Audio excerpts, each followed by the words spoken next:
বরুণ, কে তুমি? এই পথে কোথায় যাচ্ছ? হ্যাঁ উর্মি, তুমি সেই আসবো বলে তো আর এলে না। ছবিটাও সম্পূর্ণ করা হলো না, কিন্তু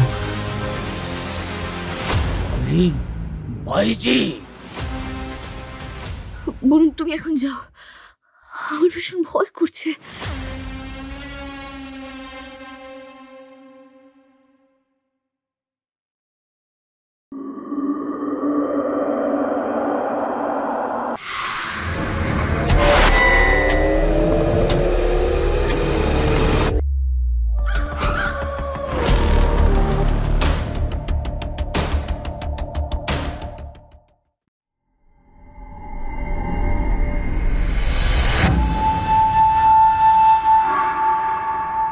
নমস্কার শ্রোতা বন্ধুরা, আপনারা শুনছেন থ্রিলার ডেন। কমেন্ট বক্সে মতামত জানানোর জন্য আপনাদের সকলকে ধন্যবাদ। অনেক শ্রোতা বন্ধুই গল্প নিয়ে মতামত জানিয়ে চ্যানেলের নতুন গল্প শোনানোর আবদার করেন। এক্ষেত্রে আপনারা থ্রিলার ডেনকে সাবস্ক্রাইব না করলে চ্যানেল সুষ্ঠুভাবে এগিয়ে নিয়ে যাওয়া আরও চ্যালেঞ্জিং হয়ে যাবে। তাই গল্প শুনতে শুনতে চ্যানেলটি সাবস্ক্রাইব করার অনুরোধ রইল। আমাদের আজকের নিবেদন লেখক হেমন্ত দত্তের বৌরানী। গল্প পাঠে আলাপন, বিভিন্ন চরিত্রে অধ্যায় মলয়, বর্ণালী, অতনু, হ্যাপি, বিশ্বজিৎ, বাল্মীকি, কৌশিক, ঋষিতা, স্নেহাদ্রি, উর্মি, প্রীতম ও অরুময়। শুরু হচ্ছে আজকের গল্প বৌরানী।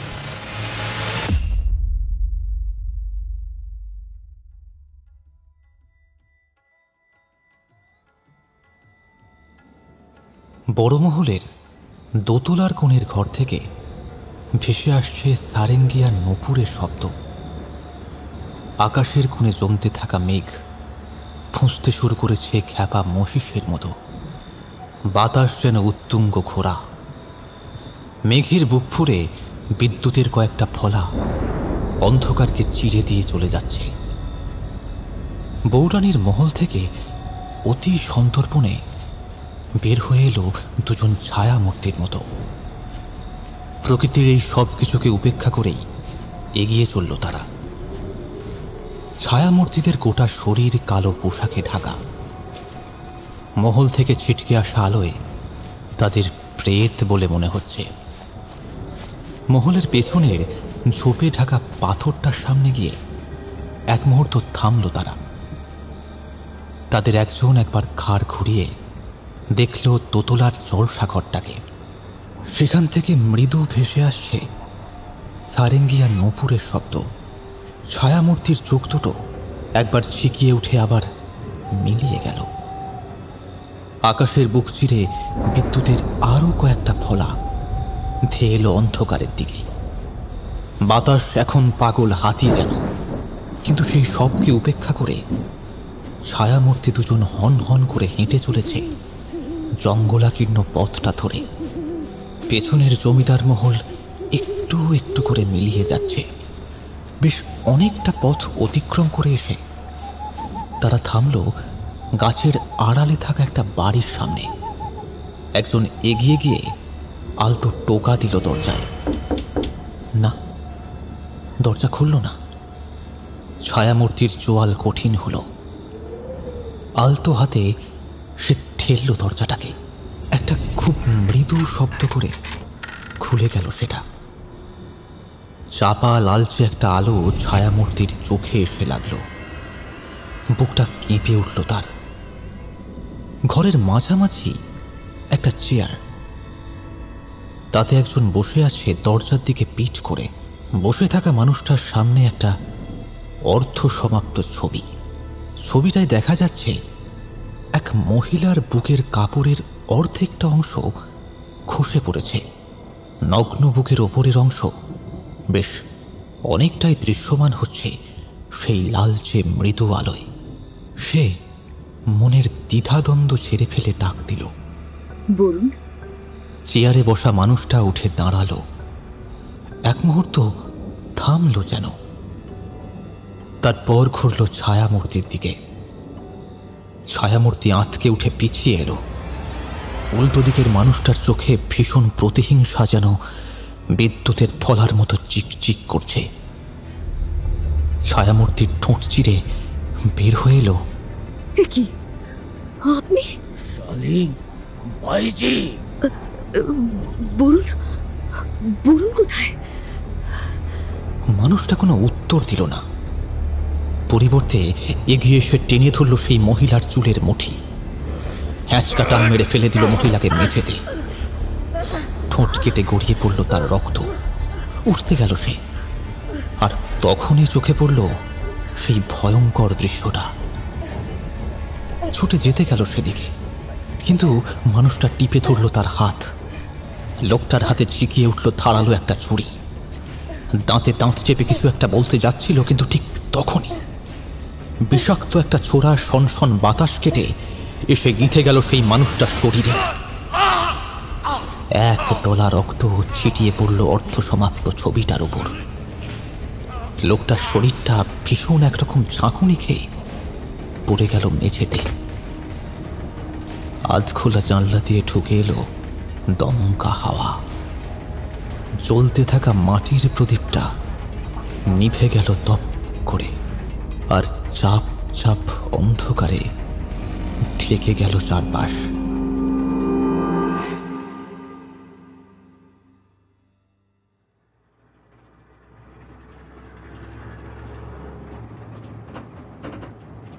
রাত তখন গভীর। ঘর ঘর শব্দ তুলে ছুটে আসছে একটা লরি। লালচে ধুলো চাকার গতির সাথে উড়ে মিশে যাচ্ছে রাতের আকাশে। লরি চালকের চোখে রাত জাগার ক্লান্তি। চোখের পাতার সাথে দায়িত্ব সমানে দাঁতে দাঁত চেপে লড়ে যাচ্ছে। ভোর হওয়ার আগেই পৌঁছতে হবে তাকে গন্তব্যে। মিলবে বড় বকশিস। তাই সে নিয়েছে এই শর্টকাট রাস্তাটা। কিন্তু ক্লান্তি যেন গ্রাস করল সবকিছুকে। চোখের ওপরের পাতাটা ঝুপ করে নেমে গেল তার। মাথাটা ঝাঁকুনি দিয়ে নিজেকে জাগালো সে, কিন্তু ঠিক তখনই হঠাৎ একটা কালো বিড়াল অন্ধকার ফুঁড়ে রাস্তা পেরিয়ে গেল তীক্ষ্ণ ডাক ছেড়ে। লরি চালক সজোরে ব্রেক কষল। গাড়িটা নিয়ন্ত্রণ হারিয়ে নেমে গেল রাস্তা থেকে, আর সজোরে ধাক্কা মারল ভাঙাচোরা মহলের জরাজীর্ণ পাঁচিলে।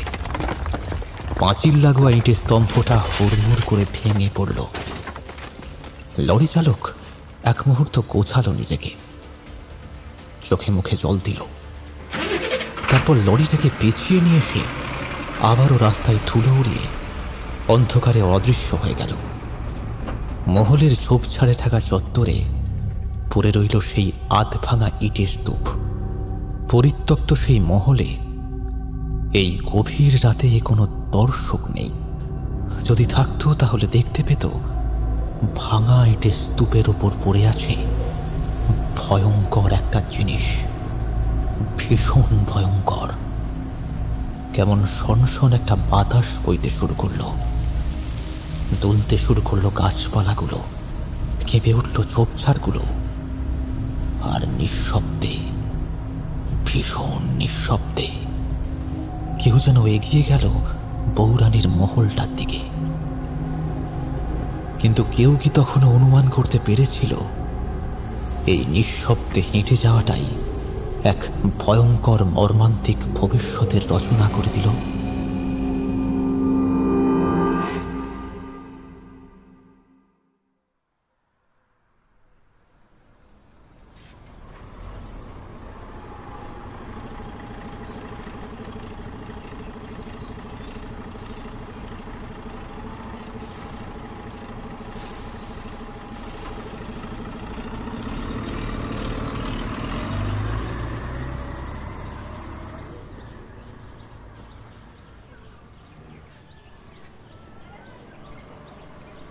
ডক্টর সুপর্ণা সেন বিলাসগঞ্জের মোড়ে যখন বাস থেকে নামল, তখন বিকেলের আলো মরতে শুরু করেছে।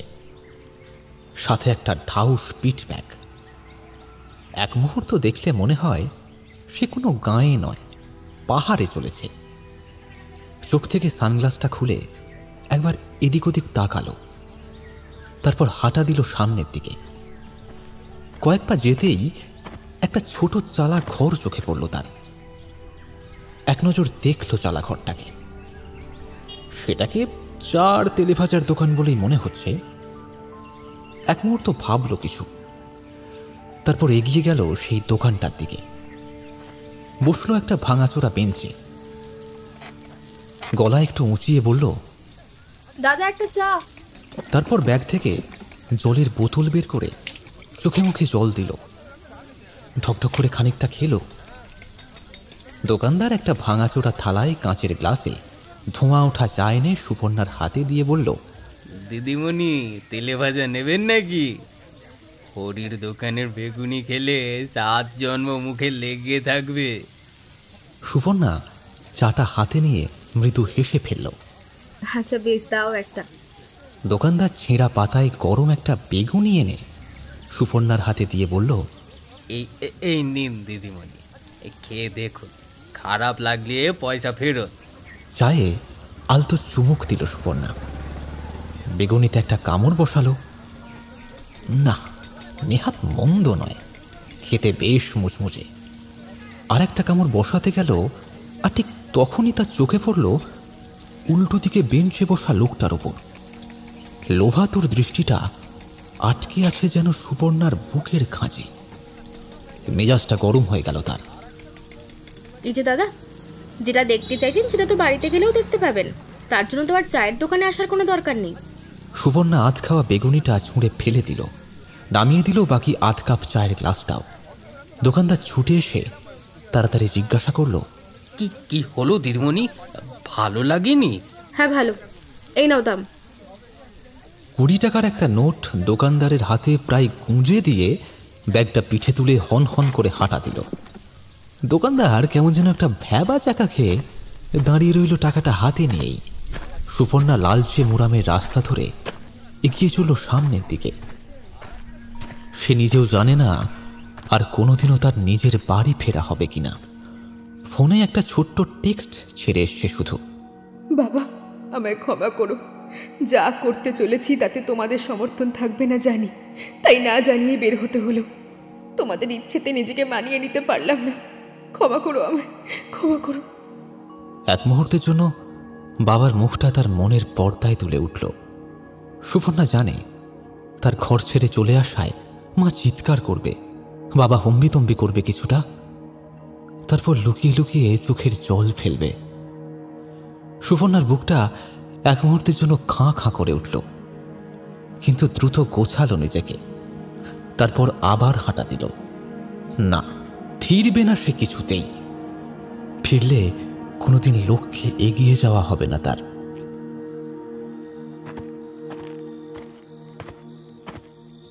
আরো কিছুটা হাঁটার পরেই থামল সুপর্ণা।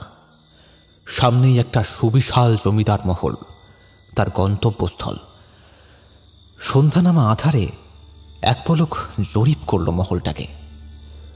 মনে হলো এটা কোনো মহল নয়, ভয়ঙ্কর এক রাক্ষস যেন তার জন্যই অপেক্ষা করছে। আবারও গোছালো নিজেকে, তারপর ভেতরে পা বাড়ালো। পাঁচিলের ভাঙাচোরা ইটগুলো পড়ে আছে ইতিউতি, সেগুলো টপকে এগিয়ে যেতে গিয়েও একটা আধলা ইট তুলে নিল হাতে। আবারও পা বাড়ালো, আর তখনই পায়ের ধাক্কায় একটা শক্ত বলের মতো কিছু ছিটকে গেল সামনের দিকে। সুপর্ণার শরীরেও যেন কেমন বিদ্যুৎ খেলে গেল। ব্যাপারটা কেমন হলো? কি এমন ছিল যার জন্য এমন অনুভূতি হলো? সুপর্ণা খুঁজতে লাগলো জিনিসটা। না, দেখতে পেল না কোথাও। সামনে ছোপে অদৃশ্য হয়ে গেল সেটা। সুপর্ণা আগাছা ঢাকা চত্বর টপকে এগিয়ে গেল বড় মহলটার দিকে। ইট দিয়ে সজোরে আঘাত করল জংধরা তালাটার উপর। বার কয়েক আঘাতের পর সেটা খুলে গেল। সুপর্ণা ঠেলা দিল দরজায়। একটা বিচ্ছিরি আওয়াজ করে দরজাটা খুলে গেল। কেমন একটা পোটকা গন্ধ নাকে এসে লাগলো। ঘরের ভেতরে ঢুকল সুপর্ণা। এই সন্ধেতেই যেন কেমন একটা চাপ চাপ অন্ধকার। বেশ অস্বস্তি হলো তার। কিন্তু এত সামান্য অস্বস্তিতে থেমে গেলে তা চলবে না। সে একটা বড় কাজে এসছে, এ কাজে সফল তাকে হতেই হবে, না হলে তার ঘর ছেড়ে আসাটাই অর্থহীন হয়ে যাবে। অর্থহীন হয়ে যাবে আর একটা মানুষের বলিদান। ধুলো ভর্তি মেঝেতেই পিঠ ব্যাগটা নামিয়ে রেখে বাইরে বের হলো সুপর্ণা। এগিয়ে গেল ডান দিকের ছোট মহলটার দিকে। দু চোখ ভরে দেখল মহলটাকে। অস্ফুটে শুধু বলল, বউরানীর মহল।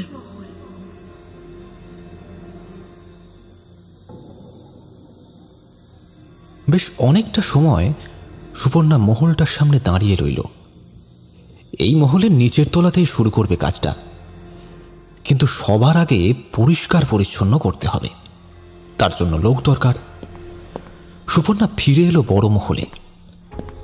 দরজাটা ভেজিয়ে নামলো চত্বরে। গায়ের ভেতরে যেতে হবে। পড়ে থাকা ইটের স্তূপ পেরিয়ে যেতে গিয়েও সুপর্ণা থমকে দাঁড়িয়ে গেল। কেউ একজন ভাঙা পাঁচিলের কাছে দাঁড়িয়েছিল। তাকে দেখে চোখের পলকে সরে গেল। সুপর্ণার বুকটা চ্যাঁত করে উঠল। ভূতের ভয় সে পায় না। ভয় পেলে এরকম একটা পরিত্যক্ত মহলে সে একা এভাবে আসতে পারত না। কিন্তু কোনো খারাপ লোক তো হতে পারে, কোনো বদ মতলবে এসেছে হয়তো। আচ্ছা, সেই চায়ের দোকানের লোকটা নয় তো? লোকটা খুব সম্ভবত পাঁচিলের উল্টো দিকে লুকিয়ে আছে। সুপর্ণা তুলে নিল একটা ভাঙা ইট। এর থেকে ভালো অস্ত্র এই মুহূর্তে আর কিছু নেই। সুপর্ণা পা টিপে টিপে এগিয়ে গেল। হ্যাঁ, তার অনুমানই সত্যি। ছায়া ছায়া অন্ধকারে দাঁড়িয়ে আছে কেউ। সুপর্ণা হাতের ইঁটটা তুলে ছুটতে গেল, আর ঠিক তখনই কেউ যেন পড়িমড়ি করে এসে তার পায়ে আছড়ে পড়ল। কাঁদো কাঁদো গলায় বলল, আমায় মারবেন না দিদি, মারবেন না আমায়। এ কি, পা ছাড়ো, উঠে দাঁড়াও। কে তুমি? আমি গণেশ। এখানে এই অন্ধকারে কি করছো? মানে কান্না শুনতে এসেছি। কান্না? কিসের কান্না?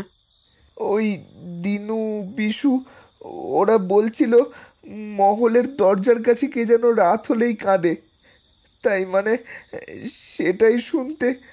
সুপর্ণা এই অল্প সময়ে বুঝল যে গণেশ নামক ছেলেটি একটু ন্যালা ভোলা। গাঁয়ের লোকেরা তাকে মজা করে পাঠিয়েছে এখানে। আচ্ছা, সে ঠিক আছে, কিন্তু গণেশ, তুমি কি কোনো লোক জোগাড় করে দিতে পারবে? লোক? মানে লোক দিয়ে কি হবে? আসলে এই চত্বরটা একটু পরিষ্কার করাবো। এরকম জঙ্গলের মাঝে তো আর থাকা যায় না। আপনি এখানে থাকবেন? এটা কি আপনার বাড়ি? না, ঠিক আমার বাড়ি নয়, তবে আমাদের পূর্বপুরুষের মহল ছিল এটা। এখন থেকে এটা আমারই বাড়ি বলতে পারো। সে যাই হোক, তুমি কি লোক জোগাড় করে দিতে পারবে? ও লোকটোক লাগবে না, এসব আমি একাই করে দিতে পারবো। দাঁড়ান, এক্ষুনি আসছি। 10 মিনিটের মধ্যেই ফের গণেশ হাজির হলো। ঝুড়ি, ঝাঁটা, কোদাল, কাটারি, সাথে একটা জ্বলন্ত হ্যারিকেনও এনেছে। হ্যারিকেনটা একটা গাছের ডালে ঝুলিয়ে দিল সে। কি পরিষ্কার করতে হবে? আগে আমার থাকার ঘরটা পরিষ্কার করে দাও, তারপর সামনের এই চত্বরের ঝোপঝাড়গুলো কেটে সাফ করো। নির্দেশ পাওয়া মাত্র গণেশ কাজ শুরু করে দিল। ঘর পরিষ্কার হলো। কোথা থেকে একটা কলসি জোগাড় করে জল এনে দিল। সুপর্ণা মেঝেতে বেডরোলটা পেতে বসল একটু হাত পা ছড়িয়ে। বাইরে ডালপালা এবং ঝোপঝাড় কাটার শব্দ ভেসে আসছে, কিন্তু একটু পরেই গণেশের আর্তনাদটা তীক্ষ্ণভাবে ভেসে এলো। দিদিমণি! বিছানা থেকে লাফ দিয়ে উঠল সুপর্ণা। দৌড়ে গেল, কিন্তু যেতেই দেখতে পেল গণেশকে। হ্যারিকেনের আলোয় তাকে যেন প্রেতমূর্তি বলে মনে হচ্ছে। কি হয়েছে গণেশ? দিদিমণি, ওই দেখুন। গণেশের চোখ দুটো যেন কোটর থেকে ঠিকরে বেরিয়ে আসছে। সে কাঁপা একটা হাত তুলে ভাঙা ইটের দিকে কিছু দেখাতে চাইছে। সুপর্ণা এগিয়ে গেল দেখবার জন্য, আর যা দেখল তাতে তার বুকের রক্ত হিম হয়ে গেল। ঝোপের কাছে পড়ে আছে একটা মাথার খুলি, ভাঙাচোরা ইটে টুকরো হয়ে পড়ে আছে কঙ্কালের হাড়গোড়। সুপর্ণা তার ডাক্তারি জীবনে এমন কঙ্কাল নিয়ে নাড়াচাড়া করেছে, কিন্তু তবুও এমন একটা পরিবেশে মাথার খুলিটা দেখে তার যেন বুকের ভেতরটা শিরশির করে উঠল। নিজেকে গোছালো সে। গণেশ, এই খুলি আর কঙ্কাল কোথায় পেলে? ওই ইটের তলায় ছিল কঙ্কাল, আর আর ওই ঝোপটার ওখানে ছিল খুলিটা। সুপর্ণার চোয়াল কঠিন হলো। চুপ করে দাঁড়িয়ে রইল সে। ওগুলো কি করব দিদিমণি? ওখানেই থাক, সকাল হলে কিছু একটা ব্যবস্থা করা যাবে। খালি ফেলে রাখবো না? মানে কঙ্কাল তো। কাঁটা ঝোপঝাড় দিয়ে ওগুলো বরং চাপা দিয়ে দাও। গণেশ নির্দেশ মতো কঙ্কাল আর খুলিটা রাখল কাটা ঝোপগুলো চাপা দিয়ে। সুপর্ণা কঠিন মুখে দাঁড়িয়ে রইল। তার মনে চোরকির মতো ঘুরে চলল বেশ কিছু প্রশ্ন। কার কঙ্কাল এটা? ইটগুলো দেখে মনে হচ্ছে সেগুলো খুব বেশি দিন এখানে এইভাবে পড়ে নেই। তাহলে কঙ্কালটা এখানে কিভাবে এলো? তার ডাক্তারি চোখ বলছে খুলিটা কোনো পরিণত মহিলার। এটাই তখন তার পায়ে লেগে ছিটকে গিয়েছিল। কিন্তু এই খুলি, এই কঙ্কালের সাথে এই জমিদার মহলের কি কোনো ইতিহাস যুক্ত আছে? দিদিমণি, নিজের চিন্তায় হারিয়ে গেছিল সুপর্ণা। তাই খেয়াল করেনি কখন গণেশ তার সামনে এসে দাঁড়িয়েছে। হ্যাঁ হ্যাঁ, বলো। এরপর কি করব? আজ আর কিছু করতে হবে না, যাও তুমি হাত পা ধুয়ে নাও। আর শোনো, কোথাও কি রাতের খাবার পাওয়া যাবে? যতীন খুড়োর হোটেল আছে তো, ওখানেই খাবার পাওয়া যাবে। রুটি, ঘুগনি, আলুর দম, হাঁসের ডিমের কারি, দেশি মুরগি সব পাওয়া যাবে। আরে ঠিক আছে ঠিক আছে, তুমি যাও, আগে হাত পাটা ঠিক করে ধুয়ে নাও। আর দুজনের মতো খাবার এনো, কেমন? দুজন মানে? আরে তুমিও তো খাবে আমার সাথে, যাও, আর দাঁড়িয়ে থেকো না। অবাক চোখে এক মুহূর্ত তাকিয়ে চলে গেল গণেশ। সুপর্ণা দাঁড়িয়ে রইল। তারপর ফিরতে যেতেই কানে এলো তার বাবার গলাটা। কিরে, বাড়ি ফিরবি না? এখানে এইভাবে কাটাবি? বাড়ি ফিরে চল মা। চকিতে ঘুরল সুপর্ণা, কিন্তু কই, কেউ তো নেই। নিজের মনেই মাথা নেড়ে মহলের দিকে পা বাড়ালো সে।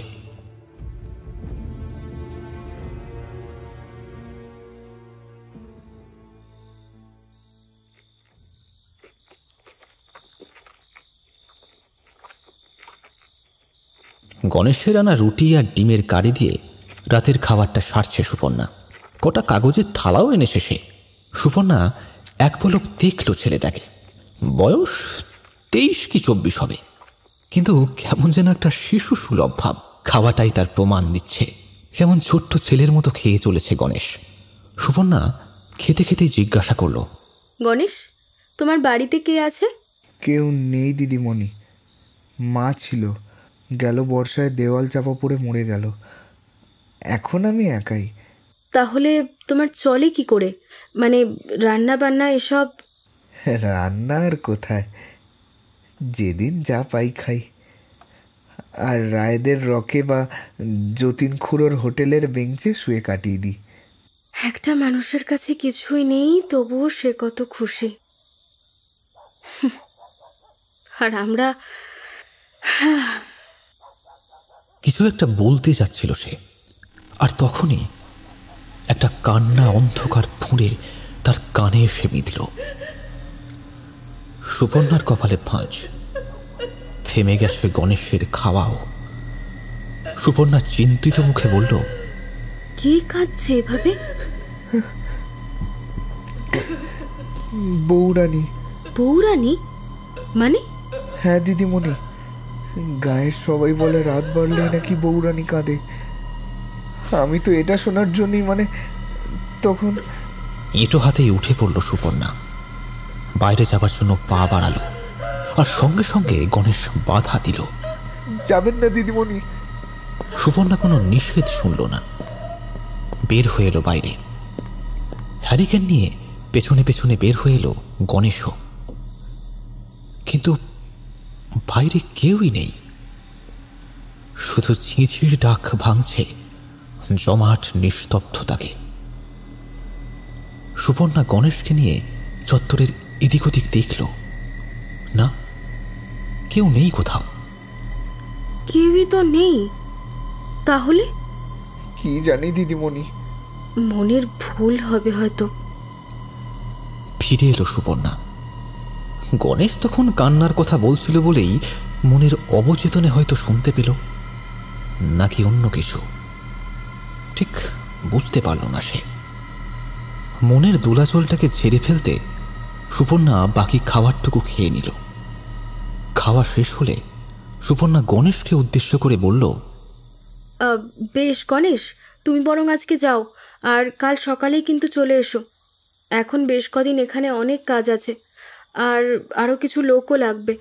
কিন্তু দিদিমণি, আপনি এখানে একা থাকবেন? মানে কোনো ভয় করবে না? আরে না না, ভয় কেন করবে, তুমি যাও। গণেশ চলে গেলে সুপর্ণা ছোট্ট এমার্জেন্সিটা জেলে বসল ঘরে। প্রাথমিকভাবে কি কি জিনিস লাগবে তার একটা তালিকা তৈরি করল সে। একটা জিনিসই বাধা হয়ে দাঁড়াবে হয়তো, পর্যাপ্ত অর্থ। তার যা আছে তাতে অনেকটাই হবে হয়তো, কিন্তু সবটুকু কি হবে?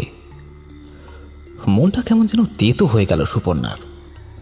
খাতা কলম ফেলে উঠে পড়ল, বের হয়ে এলো বাইরে। ধীর পায়ে হেঁটে গেল বারান্দা ধরে সিঁড়ির দিকে। ভাঙাচোরা ধাপ হাতড়ে পার হলো সিঁড়িটা। ছাদে এসে দাঁড়ালো সুপর্ণা। তারপর আকাশের দিকে তাকালো। মিটমিট করে জ্বলছে সারি সারি তারা। একটা জলজলে তারার দিকে তাকিয়ে সে বলল, তীর্থ, আমি পারবো তো রে? তোর স্বপ্ন পূরণ হবে তো? ঠিক হবে, তুই ঠিক পারবি। চোখ দুটো বুজে পাথরের মতো দাঁড়িয়ে রইল সুপর্ণা। একটা মানুষ হারিয়ে গেল তার জীবন থেকে চিরদিনের মতো। অবাধ্য জলের স্রোত গাল বেয়ে গড়িয়ে পড়ল। মুখের ভেতরটায় কান্না দলা পাকাতে চাইল। দাঁতে দাঁত চেপে নিজেকে সংযত করল সুপর্ণা। হাতের চেটো দিয়ে মুছল জলের ধারা। নিচে নামতে গেল, আর ঠিক তখনই চোখ আটকে গেল গেটের কাছে। কেউ একজন আছে সেখানে, কোনো মহিলা বলেই মনে হচ্ছে, পরনে ঝলমলে পোশাক। কে এই মহিলা? এত রাতে এখানে কি করছে? দৌড়ে ছাদ থেকে নামল সুপর্ণা, এগিয়ে গেল গেটের দিকে। হ্যাঁ, ঠিক, কেউ একজন আছে। গাছতলায় গুটিসুটি দিয়ে রয়েছে সে, মৃদু নড়ছে যেন। সুপর্ণা সাহস করে ডাক দিল, কে? কে ওখানে? গুটিসুটি দেওয়া অবয়বটা ধীর ভঙ্গিতে এগিয়ে এলো। এ কি গণেশ, তুমি? তুমি কি বাড়ি যাওনি? মানে মনে হলো আপনি এত বড় মহলে রাতে একা থাকবেন, তাই এই গাছতলায়। মানে আমার কোনো অসুবিধা নেই দিদিমণি, এমনিতেই তো আমি। না না, এভাবে কেউ গাছতলায় থাকে না, অন্তত আমি তো থাকতে দেব না। আজকে যাও, কাল বরং একটা ঘর পরিষ্কার করে ওখানেই থাকবে। গণেশ আলতো মাথা নেড়ে চলে গেল। সুপর্ণা ফিরে আসতে গিয়েও থেমে গেল। কিন্তু ঠিক তখনই মনের মধ্যে চরকির মতো ঘুরে গেল একটা প্রশ্ন। আচ্ছা, গাছতলায় তো গণেশ বসেছিল, কিন্তু ওই মহিলা কোথায়? সুপর্ণা স্পষ্ট দেখেছে তাকে। এই কিছুতেই মনের ভুল হতে পারে না। এদিক ওদিক উদ্ভ্রান্তের মতো তাকালো সুপর্ণা, কিন্তু কোনো মহিলার কোনো অস্তিত্বই নেই সেখানে। একটা চাপা উত্তেজনা নিয়ে ফিরে এলো নিজের ঘরে। আলো নিভিয়ে শুয়ে পড়ল। ভয় নয়, কেমন একটা অস্বস্তি লাগছে তার। ওই কঙ্কালটা দেখার পর থেকেই এই অস্বস্তিটা হচ্ছে। বারবার এই অস্বস্তিটাকে ছড়াতে চাইছে, কিন্তু সে সুযোগ পেলেই যেন ফিরে ফিরে আসছে। এপাশ ওপাশ করতে করতে চোখ লেগে গেল তার, আর তখনই ঘটল ঘটনাটা।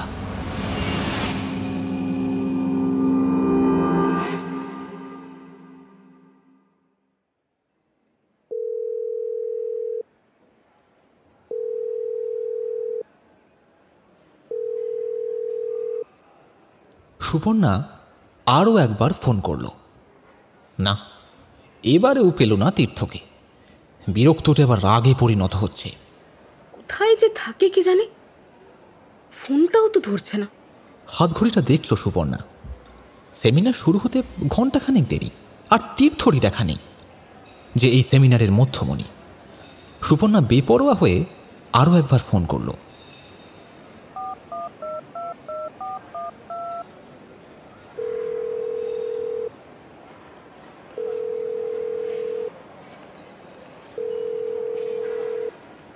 হ্যাঁ সুপর্ণা, বল। তুই কোথায়? আরে এই তো এন্টালির এই স্ল্যামটায় আছি। মানে ওখানে কি করছিস? একটু কাজ ছিল। আর 1 ঘন্টার মধ্যে সেমিনার, তুই আসতে পারবি? সেমিনার? ও হ্যাঁ, আরে একদম ভুলে গেছিলাম রে। দেখি বাস পাই কিনা। তুই ওখানেই থাক, আমি স্কুটি নিয়ে এক্ষুনি আসছি।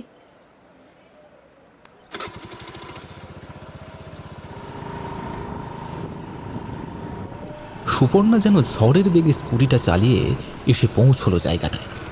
কোন সিগন্যাল ব্রেক করলো, কোন ট্রাফিক পুলিশের তাড়া খেলো, সেসব যেন খেয়ালই রইল না তার। স্কুটিটা গলির মুখে স্ট্যান্ড করে গলির ভেতরে ঢুকলো সে। বেশ কয়েকটা ছোট খোপি ঘর টপকে যেতেই সে দেখতে পেল তীর্থকে। এই জায়গায় সুপর্ণা আরও একবার তীর্থর সাথে এসেছে আগেও, তাই এই গলিপথ, এই ঘরগুলো তার চেনা। সামনের দিকে তাকিয়ে দেখতে পেল তীর্থ উদ্বিগ্ন মুখে দাঁড়িয়ে আছে। সুপর্ণাকে দেখে এগিয়ে এলো ঝাঁকড়া চুলগুলো নাড়তে নাড়তে। মৃদু স্বরে বলল, একবার আয় তো, তুইও একবার দেখ। সুপর্ণার হাত ধরে নিয়ে তীর্থ ঢুকলো একটা খুপি মতো ঘরে। গোটা ঘরে দুর্গন্ধ। একটা তেলচিটে বিছানা মেঝেতে পাতা, তাতে শুয়ে এক শীর্ণ বৃদ্ধা। একটা স্যালাইনের বোতল ঝুলছে। বোতলটা যে সদ্য লাগানো হয়েছে তা স্যালাইনের পরিমাপ দেখেই বোঝা যাচ্ছে। তীর্থ সুপর্ণাকে উদ্দেশ্য করে বলল, একবার দেখ তো, যদি একটা দিন সময় পাই তাহলে একটা বেডের ব্যবস্থা করব। এভাবে মেঝেতে। কথাটা সম্পূর্ণ করল না। সুপর্ণা বৃদ্ধার নাড়ি টিপে দেখল, ক্ষীণ, অতি ক্ষীণ। সুপর্ণা কিছু বলার আগেই তীর্থ বলল, 20-22 সময় পাওয়া যাবে, কি বলিস? এখন চল, ওদিকে দেরি হয়ে যাচ্ছে। ও হ্যাঁ হ্যাঁ চল, সেমিনারটা খুব ইম্পর্টেন্ট, মিস করলে চলবে না। গলিতে পা রাখল দুজনে। তীর্থ যেতে যেতে বলল, সুপর্ণা, যাদের টাকা আছে তারা তো বড় ডাক্তার দেখাতে পারবে বল, এদেরকে কে দেখবে বলতো? তোকে আমাকেই এদের পাশে দাঁড়াতে হবে, বুঝলি? না হলে বিনা চিকিৎসায় মরে যাবে রে এরা। সুপর্ণা কোনো উত্তর দিল না, নীরবে অনুসরণ করল তীর্থকে।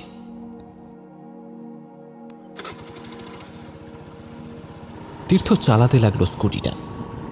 সুপর্ণা চুপ করে বসে রইল তার পেছনে।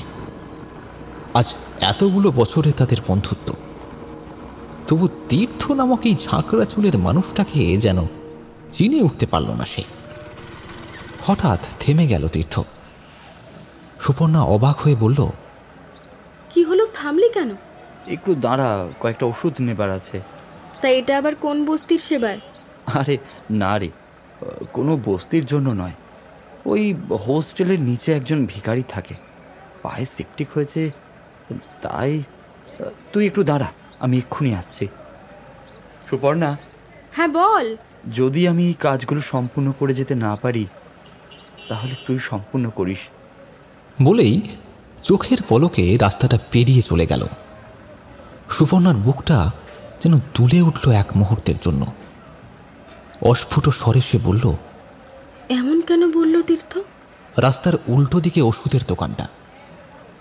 সুপর্ণা সেদিকে তাকালো। তীর্থ দুহাতে ওষুধ নিয়ে আসছে, হাঁটার তালে তালে ওর ঝাঁকড়া চুলগুলো তুলছে।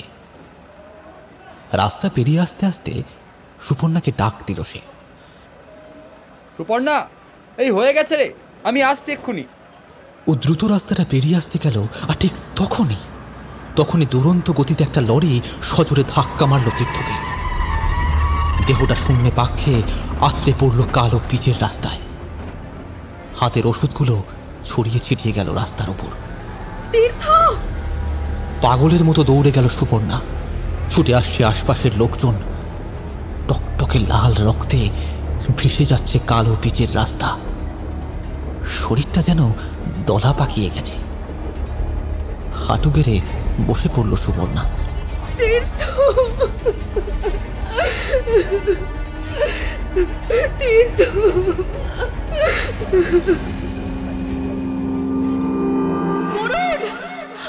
সুপর্ণার ঘুমের চটকাটাও ভেঙে গেল। ধর্মর করে উঠে বসল সুপর্ণা বিছানায়। নিজেকে থিতু করতে চাইল। আপন মনে বলল, কে এরকম ভয়ঙ্কর চিৎকার করছে? সুপর্ণার কানে এসে লাগলো একটা কান্নার শব্দ। রাতে খাওয়ার সময় যেমন কান্নার শব্দটা শোনা গিয়েছিল ঠিক তেমন। দরজা খুলে বাইরে বেরোলো সুপর্ণা। সামনের দিকে তাকালো, না, কেউ নেই।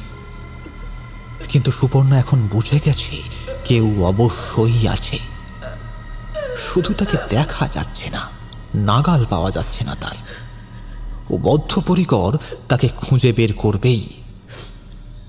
সে জানতে চায় কে ঘোরে এই পরিত্যক্ত মহলে এরকম রাতের অন্ধকারে, কে কেঁদে বেড়ায় রাত বাড়লেই।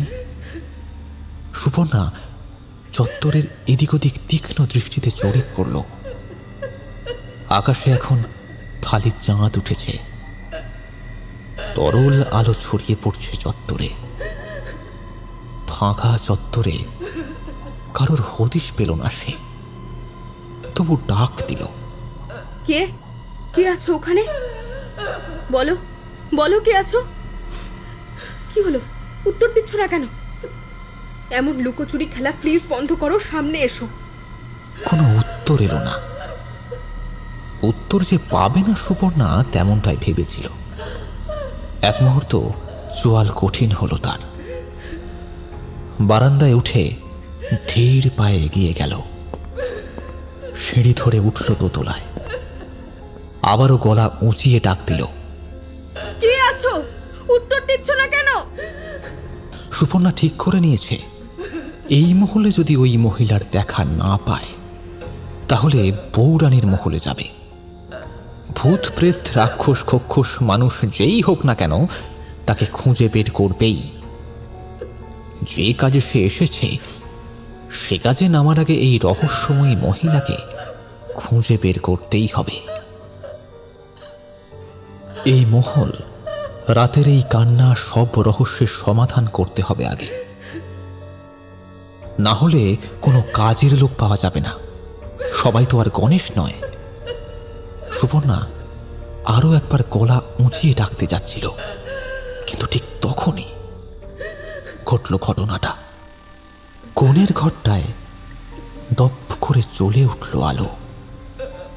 দুধ সাদা আলো ছড়িয়ে পড়ছে দরজার ফাঁক দিয়ে বারান্দার উপর। সুপর্ণা তীক্ষ্ণ চোখে জরিপ করল আলোটাকে। ধীর পায়ে এগিয়ে গেল সেই ঘরটার দিকে। কানে এসে লাগলো সারেঙ্গি আর ঘুঙুরের শব্দ। এগোনোর আগে এক মুহূর্ত থমকে গেল ও। বুঝতে চেষ্টা করলো আওয়াজটা সত্যি কিনা। হ্যাঁ, সত্যি ভেসে আসছে আওয়াজটা, কিন্তু এটা কিভাবে সম্ভব? আরো একটু দরজার দিকে এগিয়ে গেল সে। এবার শুধু সারেঙ্গি আর নূপুরের শব্দ নয়, কাঁচের গ্লাসের শব্দর সাথে নেশাতুর গলার উল্লাস ধ্বনি কানে এসে লাগলো তার। আর নিজের ভেতরের কৌতূহলটাকে চেপে রাখতে পারল না সুপর্ণা। সজোরে ধাক্কা দিল দরজাটায়। তালাবিহীন দরজাটা খুলে গেল সশব্দে। ঘর জমাট অন্ধকার। ভীষণ ভয়, ভীষণ ক্ষোভ গ্রাস করল সুপর্ণাকে। চিৎকার করে উঠল সে, কে আছো? উত্তর দিচ্ছ না কেন? কি হচ্ছেটা কি এসব? শূন্য ঘরে সুপর্ণার কথাগুলো ধাক্কা খেয়ে খেয়ে ফিরতে লাগলো। উত্তর এলো না কিছুই। সুপর্ণা বের হয়ে এলো বাইরে। ফিরে যাওয়ার উপায় নেই। ফিরলে যে তীর্থ চিরদিনের মতো তাকে ছেড়ে চলে যাবে, চিরদিনের মতো। ধপাস করে বসে পড়ল ধুলো ভরা বারান্দায়। চোখ ফেটে জল চলে এলো তার।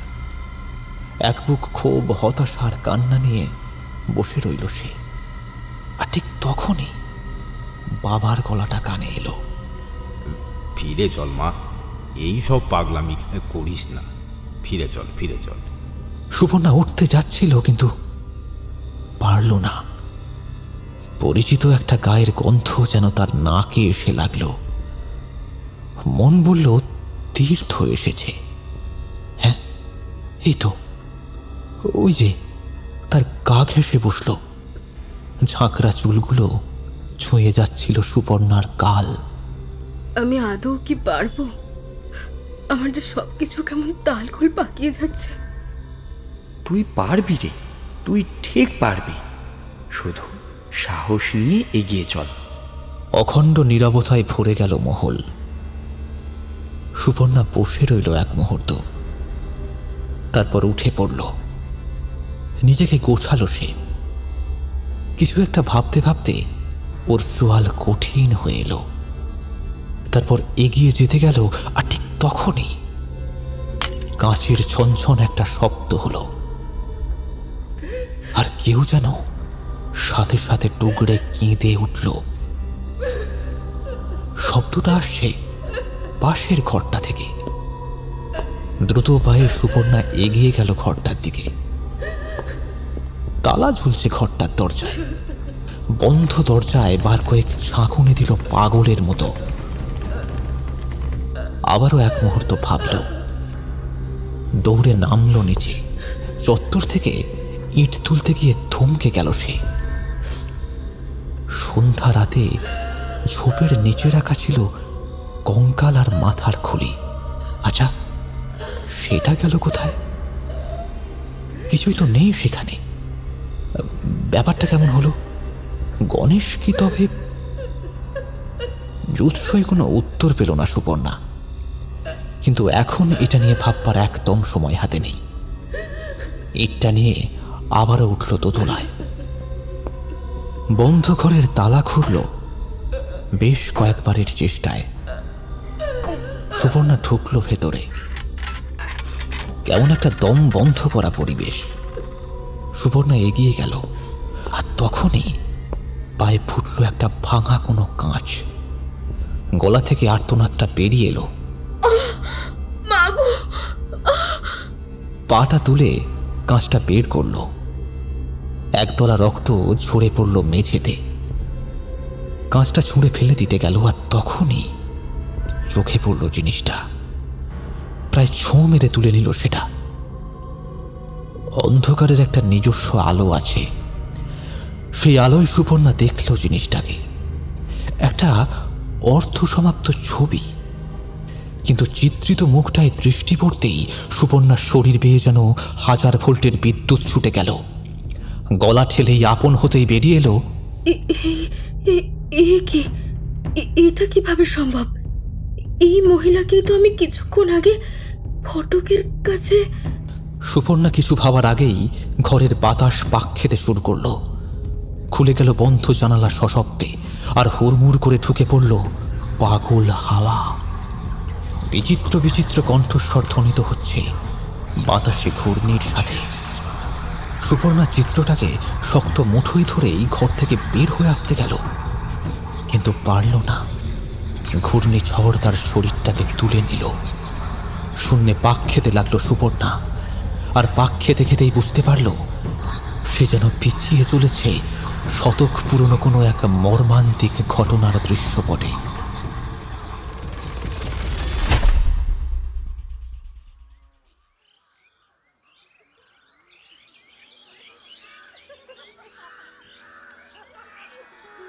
মেয়েদের দলটা সার বেঁধে চলেছে কাঁখে কলসি নিয়ে।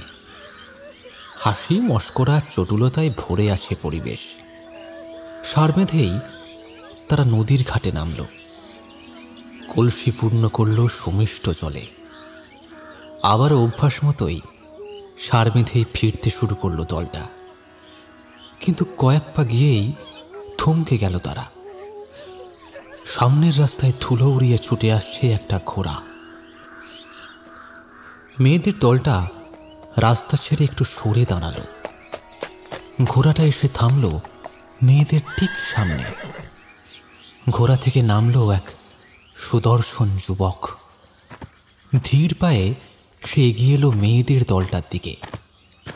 ক্লান্ত স্বরে বলল, আমি বিলাসগঞ্জের জমিদার পুত্র সুবল নারায়ণ। মৃগয়া থেকে ফেরার পথে রাস্তা হারিয়েছি, ভীষণ তৃষ্ণার্ত, একটু জল দাও, তেষ্টা মেটাই। মেয়েদের দলে শুরু হলো মৃদু গুঞ্জন। একটা মেয়ে এগিয়ে এলো কলসিটা নিয়ে, উপুর করল সেটা। সুদর্শন যুবক দুহাত পেতে পান করল সুমিষ্ট শীতল জল। তৃপ্ত হলো সে। স্মিত হাস্যে বলল, বড় উপকৃত হলাম, তেষ্টায় ছাতি ফেটে যাচ্ছিল। তা তোমার নাম কি? মেয়েটি কাঁপা চোখে তাকালো সুবল নারায়ণের দিকে। মৃদু স্বরে বলল, আমার নাম উর্মিমালা। তুমি কোন গায়ের মেয়ে?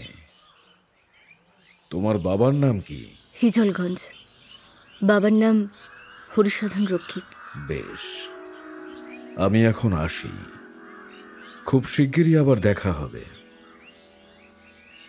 কালো ঘোড়াটা তার আরোহীকে নিয়ে ধুলো উড়িয়ে চলে গেল। উর্মিমালা কলসিটা ধরে স্থির হয়ে দাঁড়িয়ে রইল। মেয়েদের দল থেকে একজন এগিয়ে এসে উর্মিমালার গায়ে কোনোই দিয়ে ঠেলে বলল, সই, জমিদারের ছেলে তো প্রথম দেখাতেই তোর প্রেমে পড়ে গেছিল, কপাল খুলল বলে তোর। মেয়ের দল হেসে উঠল, কিন্তু উর্মির বুকের ভেতরটা যেন দুলে উঠল, এক ভীষণ ভয়ে তুলে উঠল।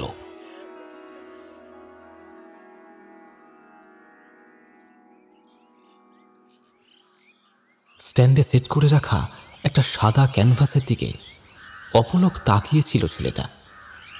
নুপুরের শব্দটা কানে আসতেই ঘাড় ঘুরিয়ে তাকালো সে। এগিয়ে আসা মেয়েটার দিকে মৃদু গম্ভীর কণ্ঠে বলল, কি ব্যাপার উর্মি, এত দেরি? হ্যাঁ, একটু দেরি হয়ে গেল।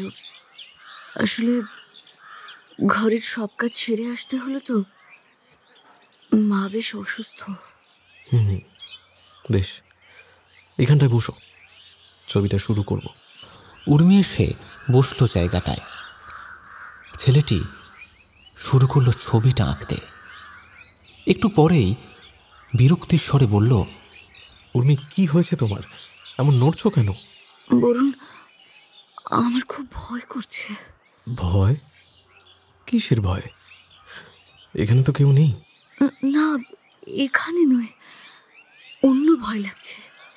অন্য ভয় মানে? উর্মিমালা উঠে পড়ল, আলতো মাথা নেড়ে বলল, জানি না গো, কেন যেন মনে হচ্ছে এই ছবিটা সম্পূর্ণ হবে না। এমন মনে হওয়ার কারণ? জানি না, আমি সত্যি জানি না। কিন্তু এই ছবিটা যে আমার স্বপ্ন উর্মি, তোমারও স্বপ্ন এটা। জানি, তবু কেন যেন মনে হচ্ছে, জানো তো। আমি এখন আসছি, আমার খুব ভয় করছে। উর্মি দরজার দিকে পা বাড়াতেই বরুণ তাকে ডাকল। উর্মি। উর্মি ঘাড় ঘুরিয়ে তাকালো, চোখে জিজ্ঞাসা। বরুণ চোয়াল কঠিন করে বলল, শোনো, ছবিটা আমি শেষ করবই। এটা আমাদের স্বপ্নের কাজ। তুমি এখন যাও, নিজেকে সহজ করে কাল আবার এসো, আমি অপেক্ষা করব। উর্মি স্থির দৃষ্টিতে দেখল বরুণকে, তারপর চোখের পলকে অদৃশ্য হয়ে গেল। বাড়ির একটু আগেই থেমে গেল উর্মি। তাদের বাড়ির সামনে দাঁড়িয়ে একটা বাদামি ঘোড়া। ঘোড়ার পিঠের বসার আসনটাই বলে দিচ্ছে ঘোড়াটা জমিদার বাড়ি থেকে এসছে। একটু পরেই জমকালো পোশাক পরা এক লোক ঘরের ভেতর থেকে বেরিয়ে এসে ঘোড়ায় চড়ে অদৃশ্য হয়ে গেল। ঘোড়ার ঘোরের শব্দটা যেন হাতুড়ি পেটালো উর্মির বুকে।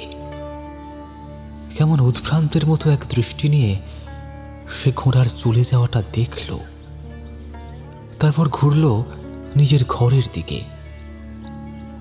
খোলা দরজায় দৃষ্টি পড়তেই তার বুকটা যেন তুলে উঠল। কেন যেন তার মনে হলো এই খোলা দরজাটাই বুঝিয়ে দিচ্ছে তার বিদায়ের সময় এসে গেছে। বরুণের স্বপ্ন, বরুণের ভালোবাসা, অকুণ্ঠ প্রেমে যে বুক ভর্তি ছিল তা খালি করে দিতে বার্তা এসে গেছে। কাঁপা কাঁপা পায়ে এগিয়ে গেল ঘরটার দিকে। খোলা দরজা দিয়ে ঢুকল ভেতরে। উঠোনে দাঁড়িয়ে তার বাবা, হাতের লাল সিল্কের কাপড়ে ভাঁজ করা রয়েছে কিছু। উর্মিকে দেখেই গদগদ হয়ে বলল, ও মা, তুই এসেছিস? আয় আয় আয়, দেখ মা, কত বড় খবর এসেছে তোর জন্য। দেখ দেখ, বিলাসগঞ্জের জমিদার পুত্র তোকে বিয়ের বার্তা পাঠিয়েছে। উর্মি দৌড়ে উঠোন পেরিয়ে নিজের ঘরে চলে গেল। উর্মির বাবার মুখে তখনও খুশির একটা ভাব। উৎফুল্ল গলায় তিনি বললেন, মেয়ে আমার বিয়ের কথা শুনে লজ্জা পেয়ে গেল গো। বিয়ে হয়ে গেল উর্মিমালার। রাজকীয়ভাবেই হলো। বাদ্যি আতশবাজিতে ভরে গেল গোটা হিজলগঞ্জ। উর্মিকে চোখের জলে বিদায় দিল তার মা বাবা। বাদ্যি বাজিয়ে চলল বরযাত্রীর দল। সুবল নারায়ণ আগে আগে চলেছে ঘোড়ায় চড়ে। পেছনে বেশ কিছুটা তফাতে চলেছে নববধূর বেশে উর্মিমালা সুসজ্জিত ডুলিতে। ডুলির পর্দার ফাঁক দিয়ে উর্মিমালার চোখ যেন খুঁজে চলেছে কাউকে।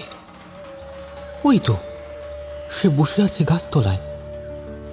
সামনে ক্যানভাস, একদম শূন্য এক ক্যানভাস। সে তাকিয়ে আছে সেই শূন্য ক্যানভাসের দিকে। উর্মিমালার মনে হলো এক্ষুনি ডুলি থেকে লাফ দিয়ে সে ছুটে যায়, ছেলেটাকে দুহাতে জড়িয়ে ধরে বলে, বরুণ, বরুণ, আমি এসেছি। তোমার স্বপ্নের ছবি যতক্ষণ না সম্পূর্ণ হচ্ছে আমি আমি কোথাও যাব না, কোথাও না। কিন্তু উর্মিমালা বুঝল একটা লাল চেলি, এক চিলতে সিঁদুর কখন যেন তার পায়ের শিকল পরিয়ে দিয়েছে। ডুলি এগিয়ে চলল একই রকমের বাদ্যি বাজিয়ে। আর বরুণ নামের একজন একটু একটু করে অদৃশ্য হয়ে গেল উর্মির দৃষ্টি থেকে। গত 1 মাস ধরে উর্মি অনেক লড়াই করেছে বাবা মার সাথে এই বিয়েটাকে আটকানোর জন্য।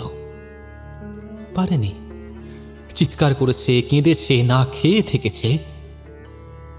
তারপর এক সময় অসহায়ের মতো হার মেনে নিয়েছে। চিৎকার থেমে গিয়েছিল, থেমে গিয়েছিল কান্নাও।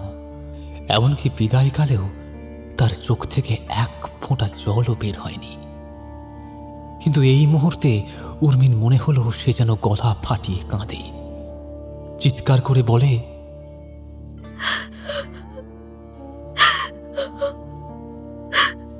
বরুণ, বরুণ আমার টুলি থেকে বের করে নিয়ে যাও, আমি আটকা পড়ে গেছি, উদ্ধার করো আমায়। না, তেমন কিছুই হলো না। উর্মির চোখ থেকে এক ফোঁটা জলও বের হলো না, গলা চিরে বের হলো না কোনো শব্দ, সব বোবা কান্না। নিঃশব্দের চিৎকার চাপা পড়ে গেল যেন সেই পাত্তির আওয়াজে। সুসজ্জিত ডুলি হিজলগঞ্জের সীমানা পেরিয়ে এগিয়ে চলল বিলাসগঞ্জের জমিদার মহলের দিকে।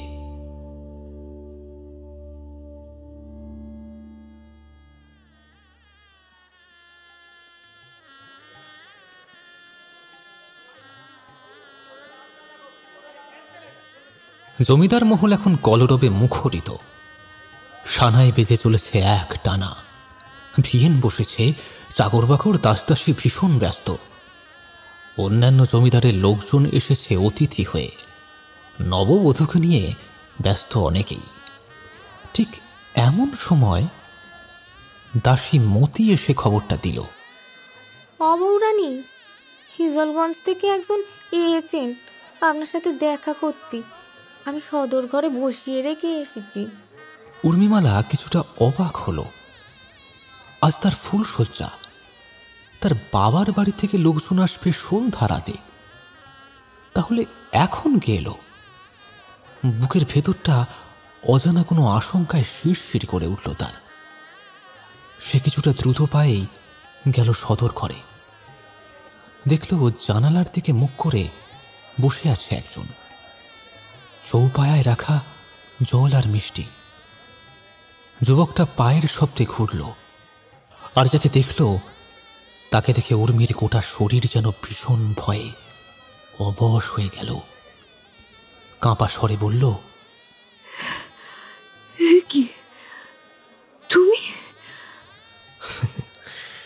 হ্যাঁ উর্মি, তুমি সেই আসবো বলে তো আর এলে না। ছবিটাও সম্পূর্ণ করা হলো না, কিন্তু ওটা যে সম্পূর্ণ করতেই হবে। উর্মির গোটা শরীর ভয়ে কাঁপতে শুরু করলো তীর তীর করে।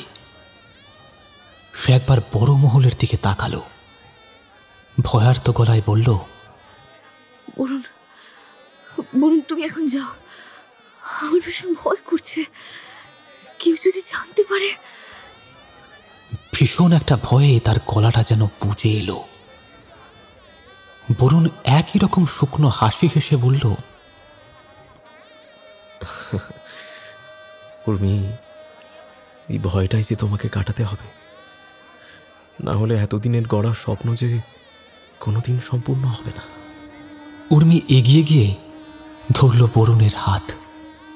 বরুণ, তুমি এখন পাগলামি করো না, চলে যাও দয়া করে, জমিদার বসে জানতে পারলে অনর্থ হয়ে যাবে। বরুণ দৃঢ় মুষ্টিতে টিপে ধরল উর্মির হাত। তোমায় আমি কিছুতেই অন্যের হাতে দিতে পারবো না উর্মি।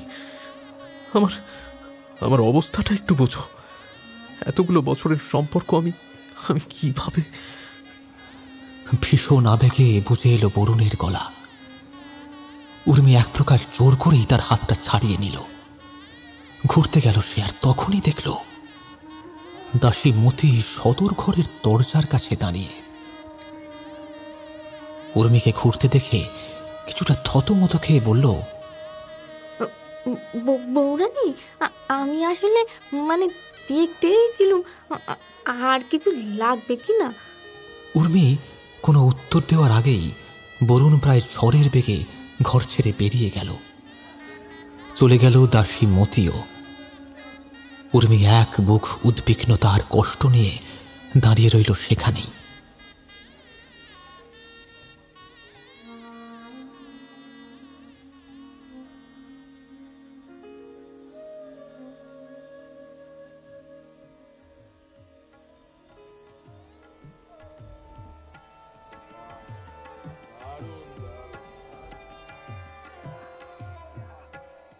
ফুলশয্যার খাটে ফুলের পাপড়ির মধ্যে বসে আছে উর্মিমালা, এই জমিদার মহলের বউ রানী।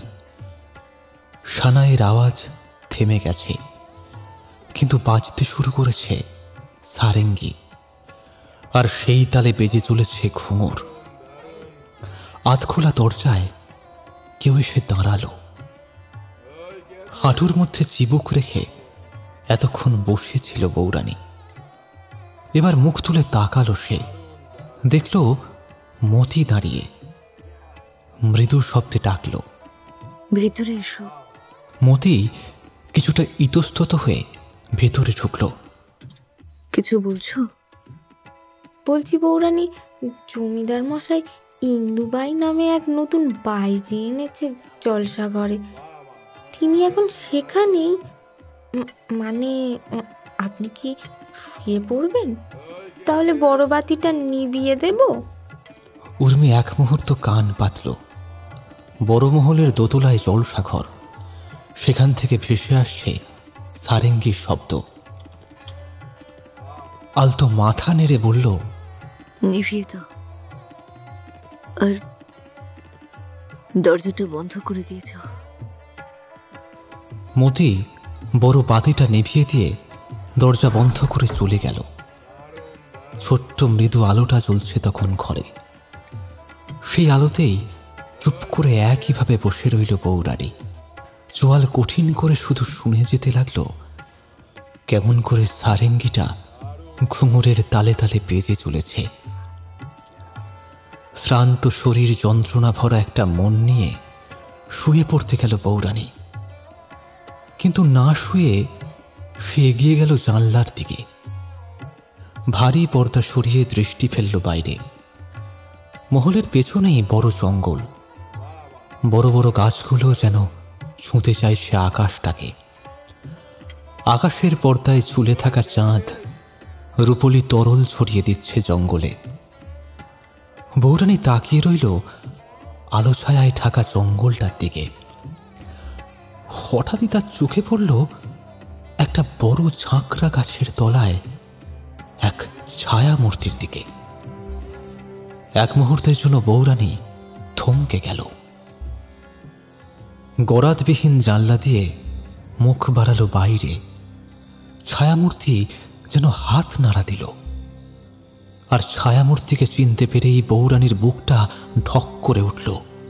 গলা থেকে আপন হতেই বের হয়ে এলো, হে ভগবান, এ তো বরুণ।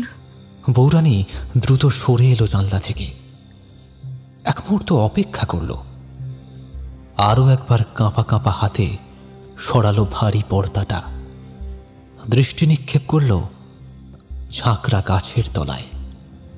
না, কেউ নেই সেখানে। দুটো পাগল চোখ এদিক ওদিক খুঁজতে লাগলো কাউকে। না, কোথাও সে নেই। ফিরে এলো বৌরানী বিছানায়। বুকের ভেতর কেমন যেন তোলপাড় করছে তার। ভীষণ একটা কান্না যেন উগরে আসতে চাইছে। আর ঠিক তখনই ভেজানো দরজাটা খুলে গেল। ঘরের ভেতরে টলতে টলতে প্রবেশ করল সুবল নারায়ণ। বৌরানী যেন গুটিয়ে গেল কোনো এক ভয়ে। সুবল নারায়ণ টলতে টলতে এগিয়ে এলো বৌরানীর কাছে। একি, তুমি এখনো জেগে বসে আছো? একটা ঝাঁঝালো গন্ধ বৌরানীর নাকে এসে লাগলো। গাটা গলিয়ে উঠতে চাইল তার। সুবল নারায়ণ বৌরানীর চিবুক আলতো তুলে একটু নাড়া দিয়ে বলল, সত্যি তুমি খুব সুন্দরী ইন্দুবাই। সুবল নারায়ণের শরীরটা আছড়ে পড়ল বিছানায়। বিড়বিড় করে সে বলে চলল, ইন্দুবাই, ইন্দুবাই, আমি তোমাকে রানী করে রাখবো। ইন্দুবাই। ডুবে গেল ঘরে সুবল নারায়ণ। জলসাঘরের ইন্দুবাই এখন তার চেতনে। তাই বৌরানী আর ইন্দুবাই এই মুহূর্তে তার কাছে একই। বৌরানীও যেন আর পারল না। এতক্ষণের বুকে চাপা কান্নাটা যেন বুক ঠেলে এবার বের হয়ে এলো। দুহাতের তালুতে মুখ গুঁজে কেঁদে ফেলল সে।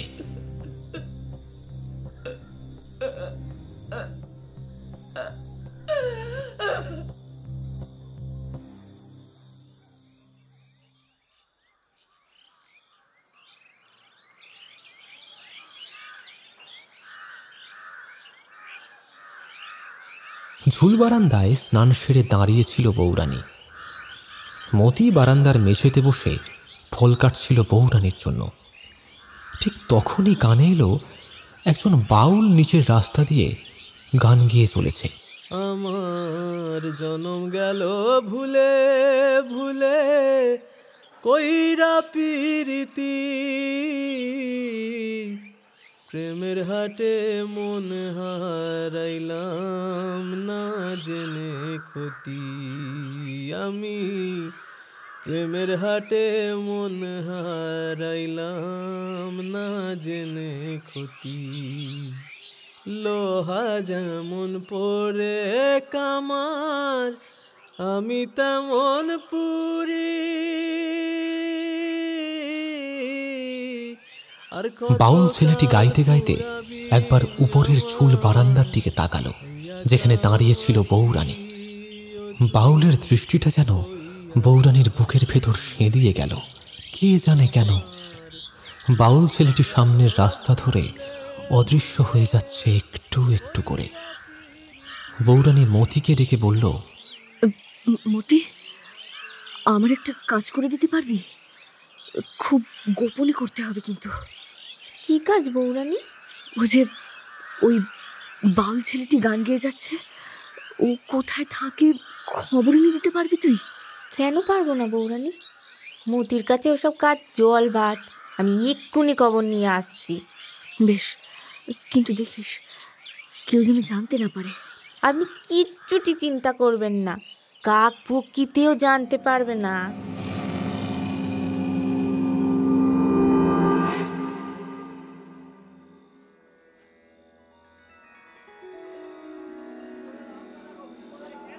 সন্ধ্যা গড়াতেই জলসাঘরের ঝাড়বাতিটা জ্বলে উঠল।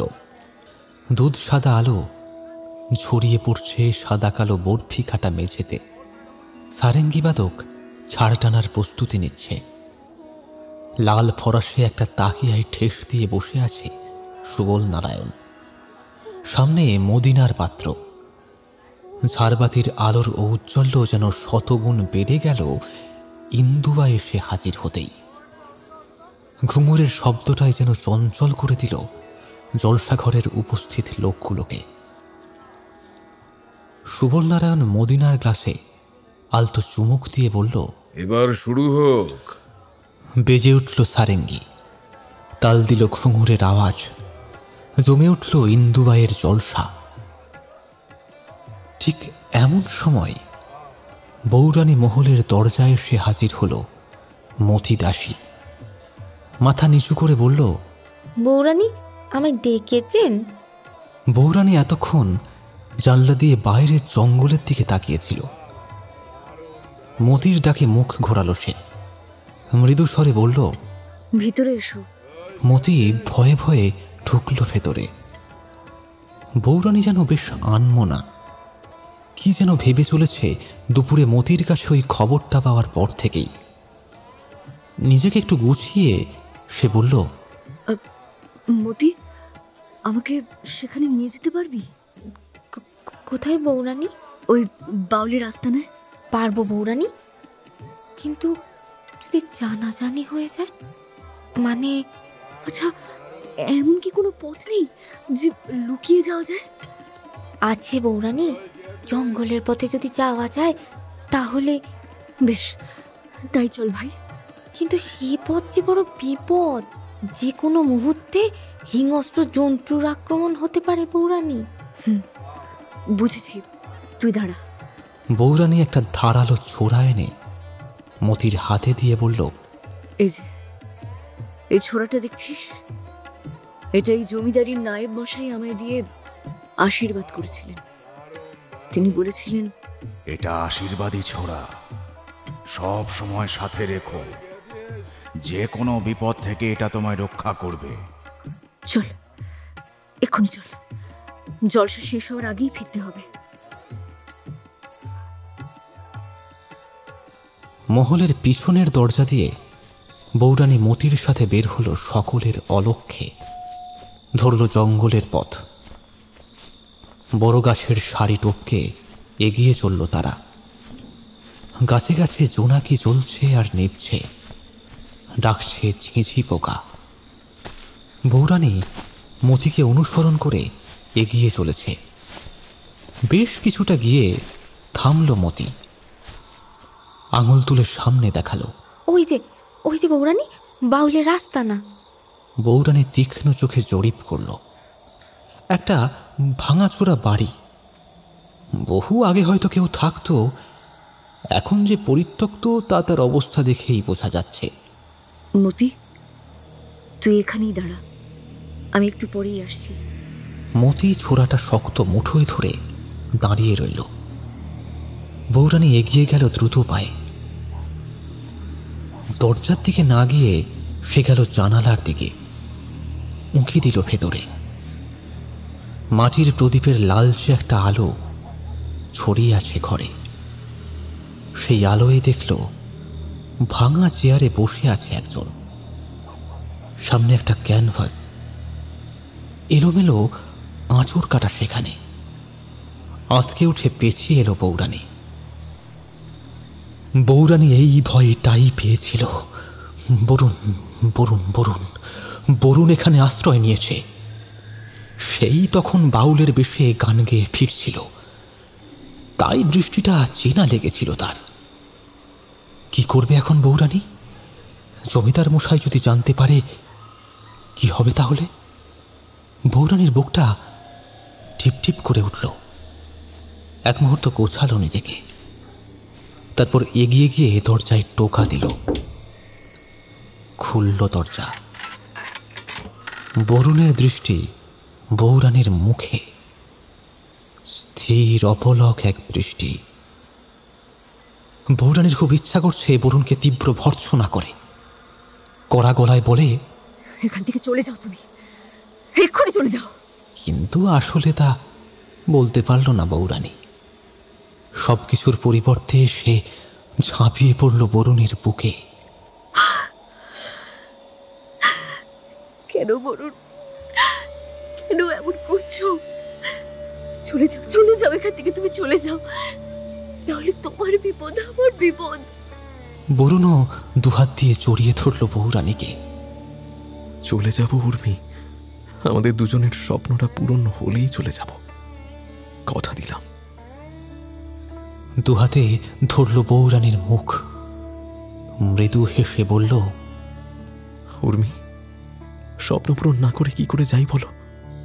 উর্মিকেও তো তার ভালোবাসার কিছু কিছু দিয়ে যেতে হবে তার বরুণকে। আর পারল না উর্মি।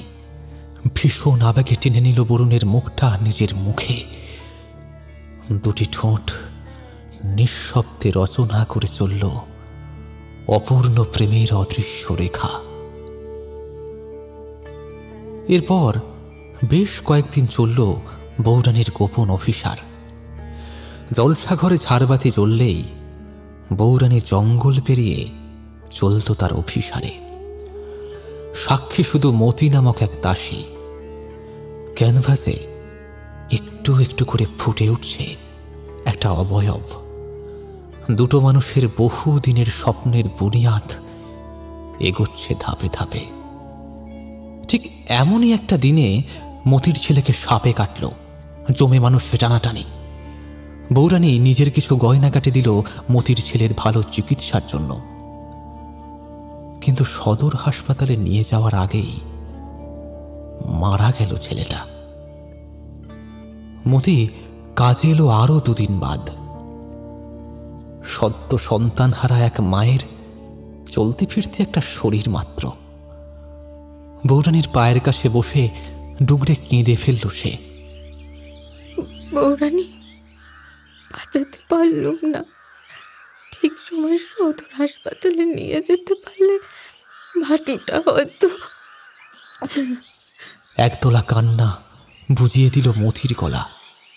মতিকে সান্ত্বনা দিয়ে বউরানী এলো বার মহলে। সেখানে তখন নায়েব মশাইয়ের সাথে খাতাপত্র নিয়ে বিশেষ কিছু আলোচনা করছে সুবল নারায়ণ। বউরানী ঢুকল ঘরে, সকলেই শশব্যস্ত হয়ে পড়ল। সুবল নারায়ণ কিছুটা বিরক্ত হয়ে বলল, কি ব্যাপার বউরানী, এই বারমহলে কেন? আপনার সাথে আমার দরকার আছে। কি এমন দরকার যে তোমায় সদর মহলে আসতে হলো? তুমি ভিতরে যাও, আমি পরে শুনবো। না, এক্ষুনি শুনতে হবে আপনাকে। সুবল নারায়ণ ভীষণ রাগতে গিয়েও নিজেকে সংযত করে নিল। কিছুটা কঠিন গলায় বলল, ওহ, কি দরকার বলো। আপনাকে এই জমিদারিতে হাসপাতাল বানাতে হবে। নায়েব মশাই এতক্ষণ চুপ করে বসেছিলেন। তিনি গম্ভীর স্বরে বললেন, হাসপাতাল তৈরি কোনো ছেলে মানুষই নয় বৌরানী।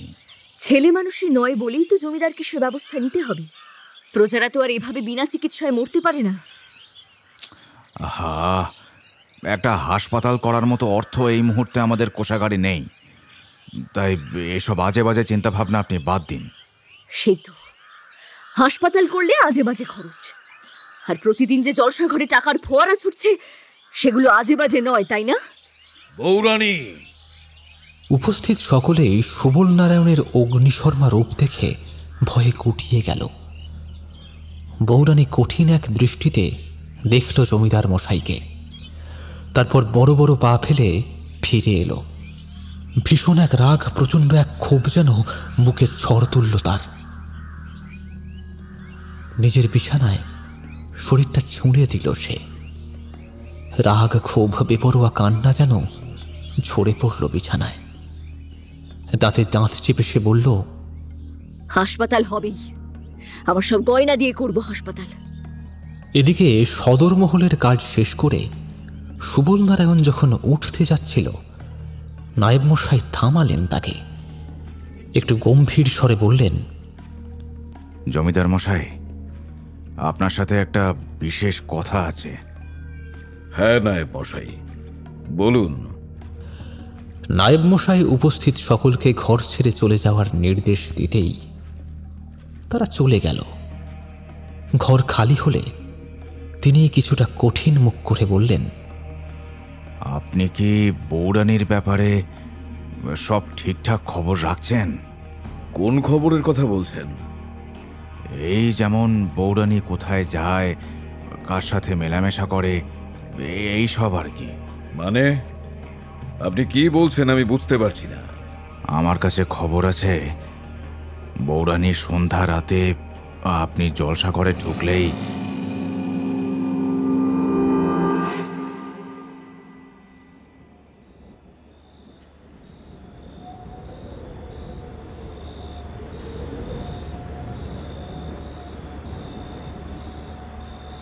সেদিনও সন্ধে গড়াতে জলসাঘরের ঝাড়বাতিটা জ্বলে উঠল। বেজে উঠল সারেঙ্গি আর ঘুঙুর। বৌরানী বের হলো মতির সাথে। বৌরানীর কোমরে পুঁটলিতে জড়ানো দামি গয়না আর পাথর, মতির কোমরে বিষাক্ত ছোড়া। প্রকৃতি যেন আজ পাগল।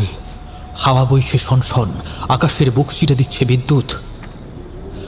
আজ বেশ কয়েকদিন পর বৌরানী আবার চলেছে তার অভিসারে।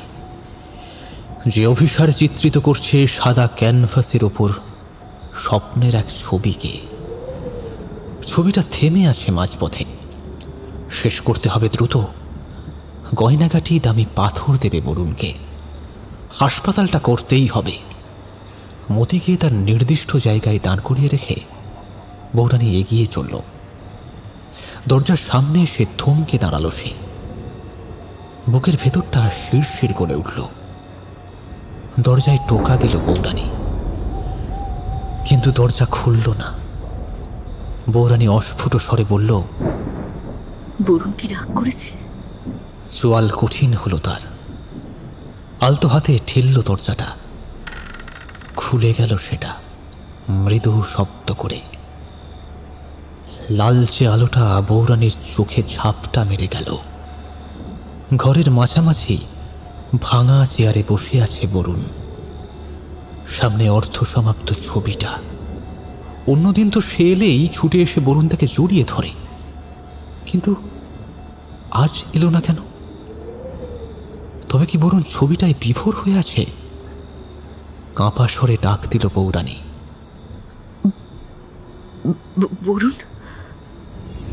বরুণ উঠল। থামলো একটু, তারপর ঘুরল,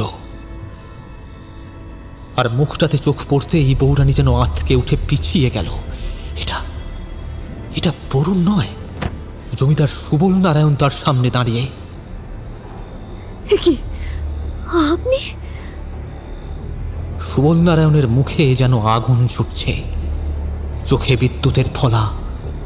বউরানীর গলা ভীষণ ভয়ে শুকিয়ে আসছে। তবু সে জিজ্ঞাসা করল, বরুণ কোথায়? সুবল নারায়ণ দ্রুত এগিয়ে এসে বউরানীর চুলের মুঠি ধরে আছড়ে ফেলল মেঝেতে। বউরানীর ঠোঁট কেটে রক্ত গড়িয়ে পড়ল। উঠতে গেল সে, আর তখনই চোখে পড়ল ঘরের কোণে হাত পা বাঁধা অবস্থায় বরুণ পড়ে আছে। তার নাক মুখ ফেটে গড়িয়ে পড়ছে রক্তের স্রোত। ভীষণ আক্রোশে এগিয়ে এলো বউরানীর দিকে, কোমরে গোজা ছুরিটা বের করল। ঠিক তখনই বিষাক্ত একটা ছোরা জানলা দিয়ে সনসন বাতাস কেটে এসে তীব্র বেগে গেঁথে গেল সুবল নারায়ণের পিঠে। একটা ছোড়ো বাতাস জানলা দিয়ে হুড়মুড় করে এসে তপ করে নিভিয়ে দিল মাটির প্রদীপটাকে। জমাট অন্ধকারে ভরে গেল গোটা ঘর। মতির গলাটা শোনা গেল, বউরানী, আমায় ক্ষমা করবেন। আপনাকে রক্ষা করতেই আমি বিষাক্ত চোরাটা চুরেছি। এখন এখান থেকে পালিয়ে চলুন। বউরানী উঠে চলে যেতে গিয়েও আন্দাজের উপর ভর করে এগিয়ে গেল ঘরের কোণে। হাতে পেল বরুণকে। টকটকে লাল রক্ত আঠার মতো হাতে লাগলো তার। নিজের কষ্টটা চেপে রেখে কঠিন মুখে দ্রুত বরুণের হাত পায়ের বাঁধন খুলল সে। গয়নার পুঁটলিটা তাকে দিল। বরুণ, বরুণ, তুমি এখান থেকে পালাও, আর এক মুহূর্ত এখানে থেকো না, পালাও এক্ষুনি। বউরানী মতিকে নিয়ে জঙ্গলের পথে দৌড় দিল। কর্কর শব্দে বাজ পড়ল একটা, বৃষ্টি নামলো ছমছম করে।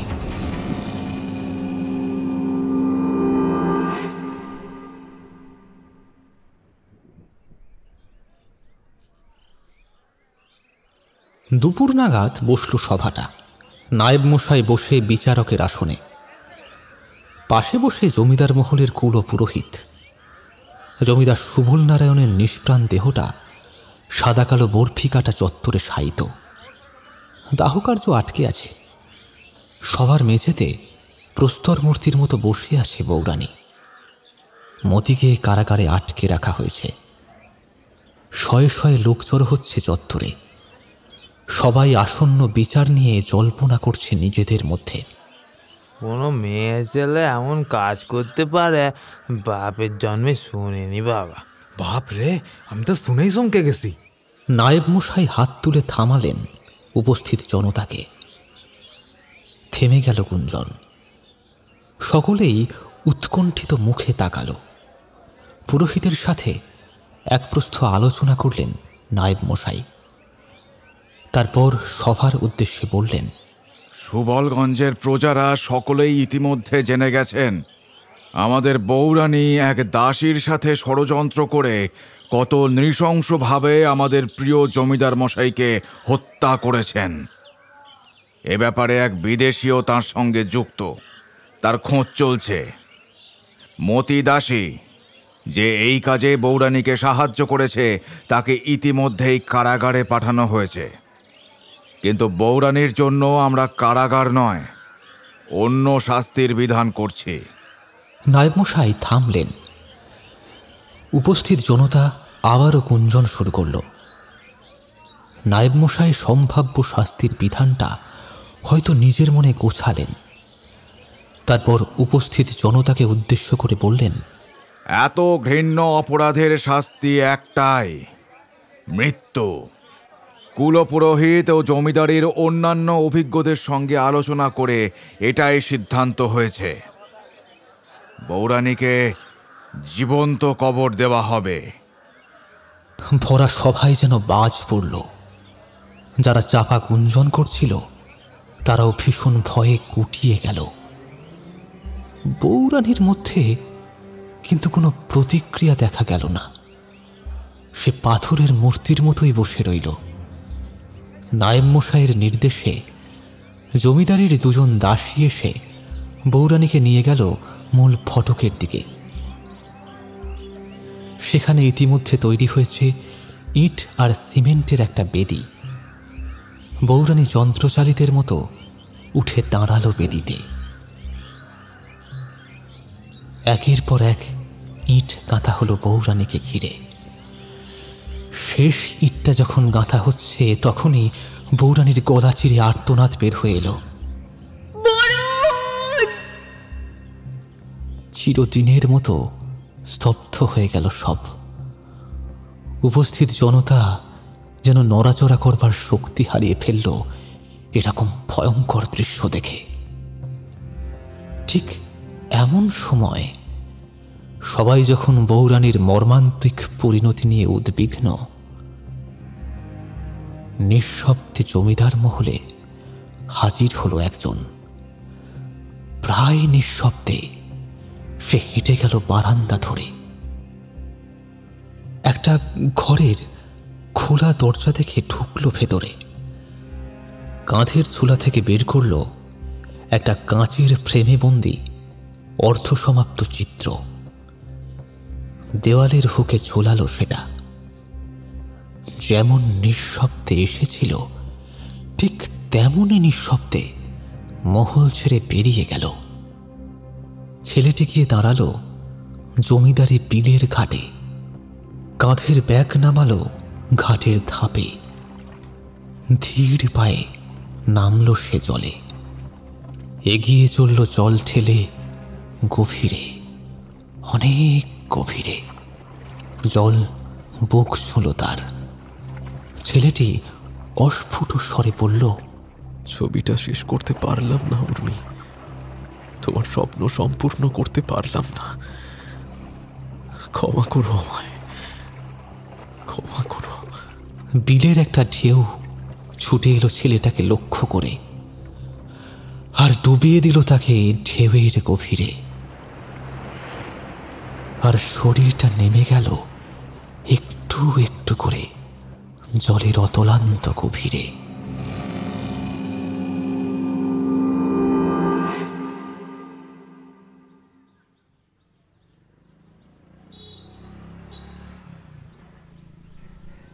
দিদিমণি, দিদিমণি! গণেশের ডাকে আলতো চোখ খুলল সুপর্ণা। বউরানী, বরুণ, উর্মি। দিদিমণি, এসব কি বকছেন দিদিমণি? গণেশ কলসি থেকে জল এনে ছেটালো সুপর্ণার মুখে চোখে। একটু ঝাঁকুনি খেয়ে চোখ মেলল সুপর্ণা। ছায়া ছায়া মুখটা স্পষ্ট হতেই থরমরিয়ে উঠে বসল সে। একটু অপ্রস্তুত হয়েই বলল, এ কি গণেশ, তুমি? হ্যাঁ দিদিমণি, আমি। আপনি তো সকাল হলে আসতে বলেছিলেন, কিন্তু আপনি এখানে এইভাবে, মানে। সুপর্ণা দেখল ছড়ানো ছেটানো ইটের স্তূপটার কাছে শুয়েছিল সে। স্মৃতিপটে বউরানী, জমিদার মশাই, বরুণ এইসব যেন ছেঁড়া ছেঁড়া হয়ে ঘুরছে তখনও। নিজেকে থিতু করল। গণেশকে উদ্দেশ্য করে বলল, বাকি ছড়ানো ইটগুলো পরিষ্কার করো। আচ্ছা শোনো, কঙ্কাল আর খুলিটা আমি আগেই সরিয়ে ফেলেছি। আরও কিছু লোক দেখো, বুঝলে? বউরানীর মহলটা পরিষ্কার করতে হবে। হাতে একেবারেই সময় নেই, জলদি। সুপর্ণা পা বাড়াতে গেল, আর ঠিক তখনই কানে এসে লাগলো গাড়ির খড়খড় শব্দটা। কৌতূহলের বসে তাকালো সে, কিন্তু গাড়ি থেকে যাকে নামতে দেখল তাকে দেখে এক মুহূর্তের জন্য সুপর্ণা চঞ্চল হয়ে উঠল।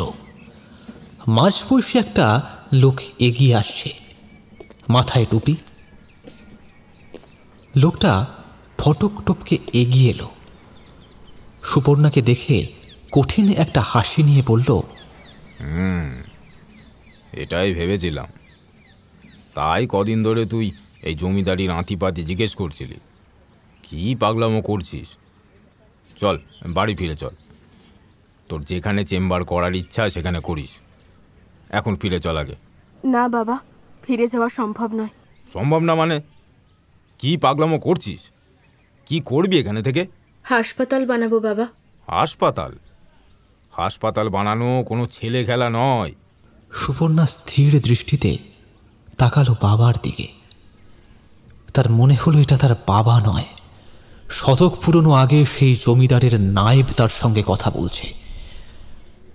তবে কি শুধু সময়টাই বয়ে গেছে, মানসিকতার পরিবর্তন হয়নি কিছুই? সুপর্ণা কোনো উত্তর দিল না, কঠিন মুখ করে দাঁড়িয়ে রইল সে। কি হলো? দাঁড়িয়ে আছিস কেন ওখানে? চলে আয়, অনেক দূর ফিরতে হবে। না বাবা, আমাকে অনেক দূর এগোতে হবে। ফেরার যে আর উপায় নেই গো, হাসপাতালটা যে আমাকে করতেই হবে। তুমি ফিরে যাও, আমি এটা করেই ছাড়ব, আমাকে কেউ আটকাতে পারবে না। তুই কি আমাকে চ্যালেঞ্জ দিচ্ছিস? চ্যালেঞ্জ নয় বাবা, প্রতিজ্ঞা। বেশ, আমিও দেখি এই পাগলামি কতদিন চলে। হনহন করে চলে গেল সুপর্ণার বাবা এক মুখ আগুন নিয়ে। গাড়িটা তীব্র গতিতে জায়গা ছাড়াটাই বুঝিয়ে দিচ্ছে ভেতরে ভেতরে কতটা ফুটছে মানুষটা। সুপর্ণা তখনও স্থির দৃষ্টিতে তাকিয়েছিল সেই পথে, যে পথে একটু আগে তার বাবা গাড়িটা নিয়ে চলে গেছে। সুপর্ণা মনে মনে ভেবেছিল তার মা গজগজ করলেও তার বাবা অন্তত তাকে সমর্থন করবেই। কিন্তু বাবার এমন রূপ সে কল্পনাও করেনি কোনোদিন। যেমন করে বৌরানীর কবরের স্তম্ভ হুড়মুড়িয়ে ভেঙে পড়েছিল কোনো এক অজানা কারণে, ঠিক তেমনই বাবার সম্পর্কে তার এতদিনের ধারণাটা ভেঙে গেল। ভীষণ এক কষ্ট বুক ঠেলে উঠে এলো তার। হাউ হাউ করে কাঁদতে কাঁদতে হাঁটু গেড়ে বসে পড়ল সুপর্ণা। একটু পরে কাঁধে আলতো হাতের ছোঁয়া পেল সে।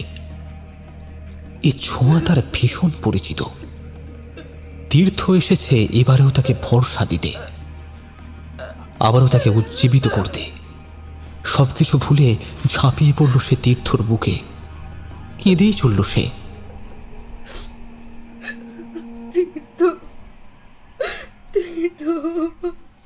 দিদিমণি! ডাকটা কানে যেতেই টনক নড়ল সুপর্ণার। এ তো তীর্থ নয়, গণেশকে আবেগের বশে জড়িয়ে ধরেছে তীর্থ ভেবে। ছিটকে কিছুটা সরে এলো সুপর্ণা। গণেশও যেন কিছুটা অপ্রস্তুত হয়ে দাঁড়িয়ে রইল মাথা নিচু করে। একটা জিনিস অনুভব করল সুপর্ণা, যে হাতটা তীর্থের বলে এতক্ষণ অনুভূত হয়েছিল সেটা আসলে তীর্থ বা গণেশের হাত নয়, সেটা একটা ভরসার হাত।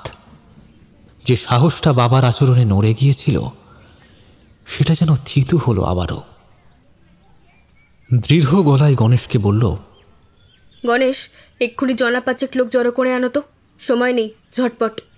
ঘণ্টাখানেকের মধ্যে চত্বরে হাজির হলো 4 জন লোক। সুপর্ণা আর একটুও সময় নষ্ট করতে চায় না। শুরু হলো কাজ।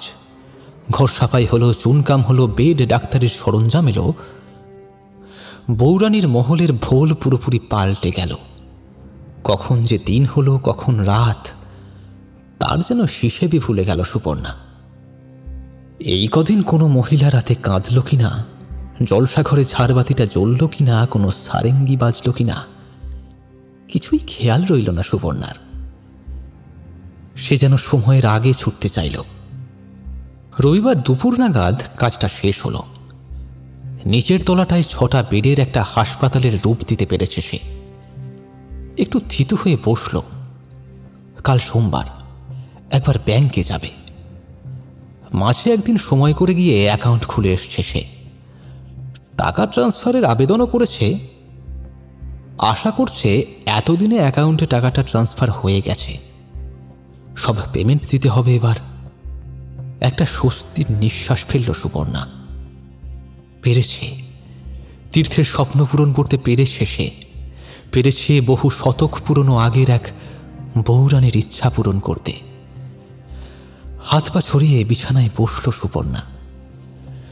কিন্তু সুপর্ণা হয়তো তখনও খুনাক্ষরেও বুঝতে পারেনি ভবিষ্যতের হাতে এক বড় হাতুড়ি উদ্যত হতে শুরু করেছে তার স্বপ্নকে ধূলিসাৎ করে দেওয়ার জন্য।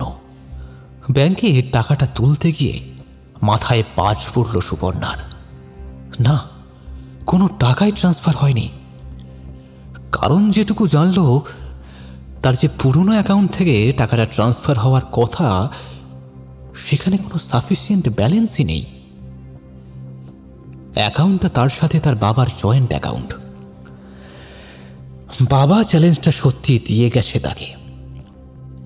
তুলে নিয়েছে সমস্ত টাকা, নিঃস্ব করে দিয়েছে সুপর্ণাকে। ব্যাংকের সিঁড়িতে ভীষণ এক হতাশা নিয়ে বসে পড়ল সে। কি করবে ও এখন? বেশ খানিকটা পর ও ফিরে এলো মহলে। এক বুক যন্ত্রণা নিয়ে বসে পড়ল ব্যাগটা ছুঁড়ে দিয়ে বিছানার মধ্যে। হাঁটুর মধ্যে মাথা গুঁজে বসে রইল সে। তার কাছে যে টাকা ছিল তা দিয়ে জিনিসপত্র অ্যাডভান্স দিয়েছে সে। হাত একদম খালি। কিন্তু এরপর সমস্ত পেমেন্ট দিতে হবে, জিনিসের দাম মেটাতে হবে, আরও বেশ কিছু জিনিস দরকার। কিছু মাথায় আসছে না সুপর্ণার। চারিদিক যেন অন্ধকার লাগছে তার। দিদিমণি, না মানে ওদের মাইনে দেবে বলেছিলেন, সবাই অপেক্ষা করছে। নেই, মাইনে দেওয়ার টাকা নেই। দিদিমণি, বললাম তো মাইনে দেওয়ার টাকা নেই। যাও যাও এখান থেকে। ওদের গিয়ে বলো ওদের সময় মতো টাকা দিয়ে দেওয়া হবে। চলে গেল গণেশ। সুপর্ণার শ্রান্ত শরীরটা ছুঁড়ে দিল বিছানায়। হেরে গেল, শেষমেশ হেরে গেল সে। বৌরানী পারেনি, তীর্থ পারেনি, সুপর্ণাও পারল না।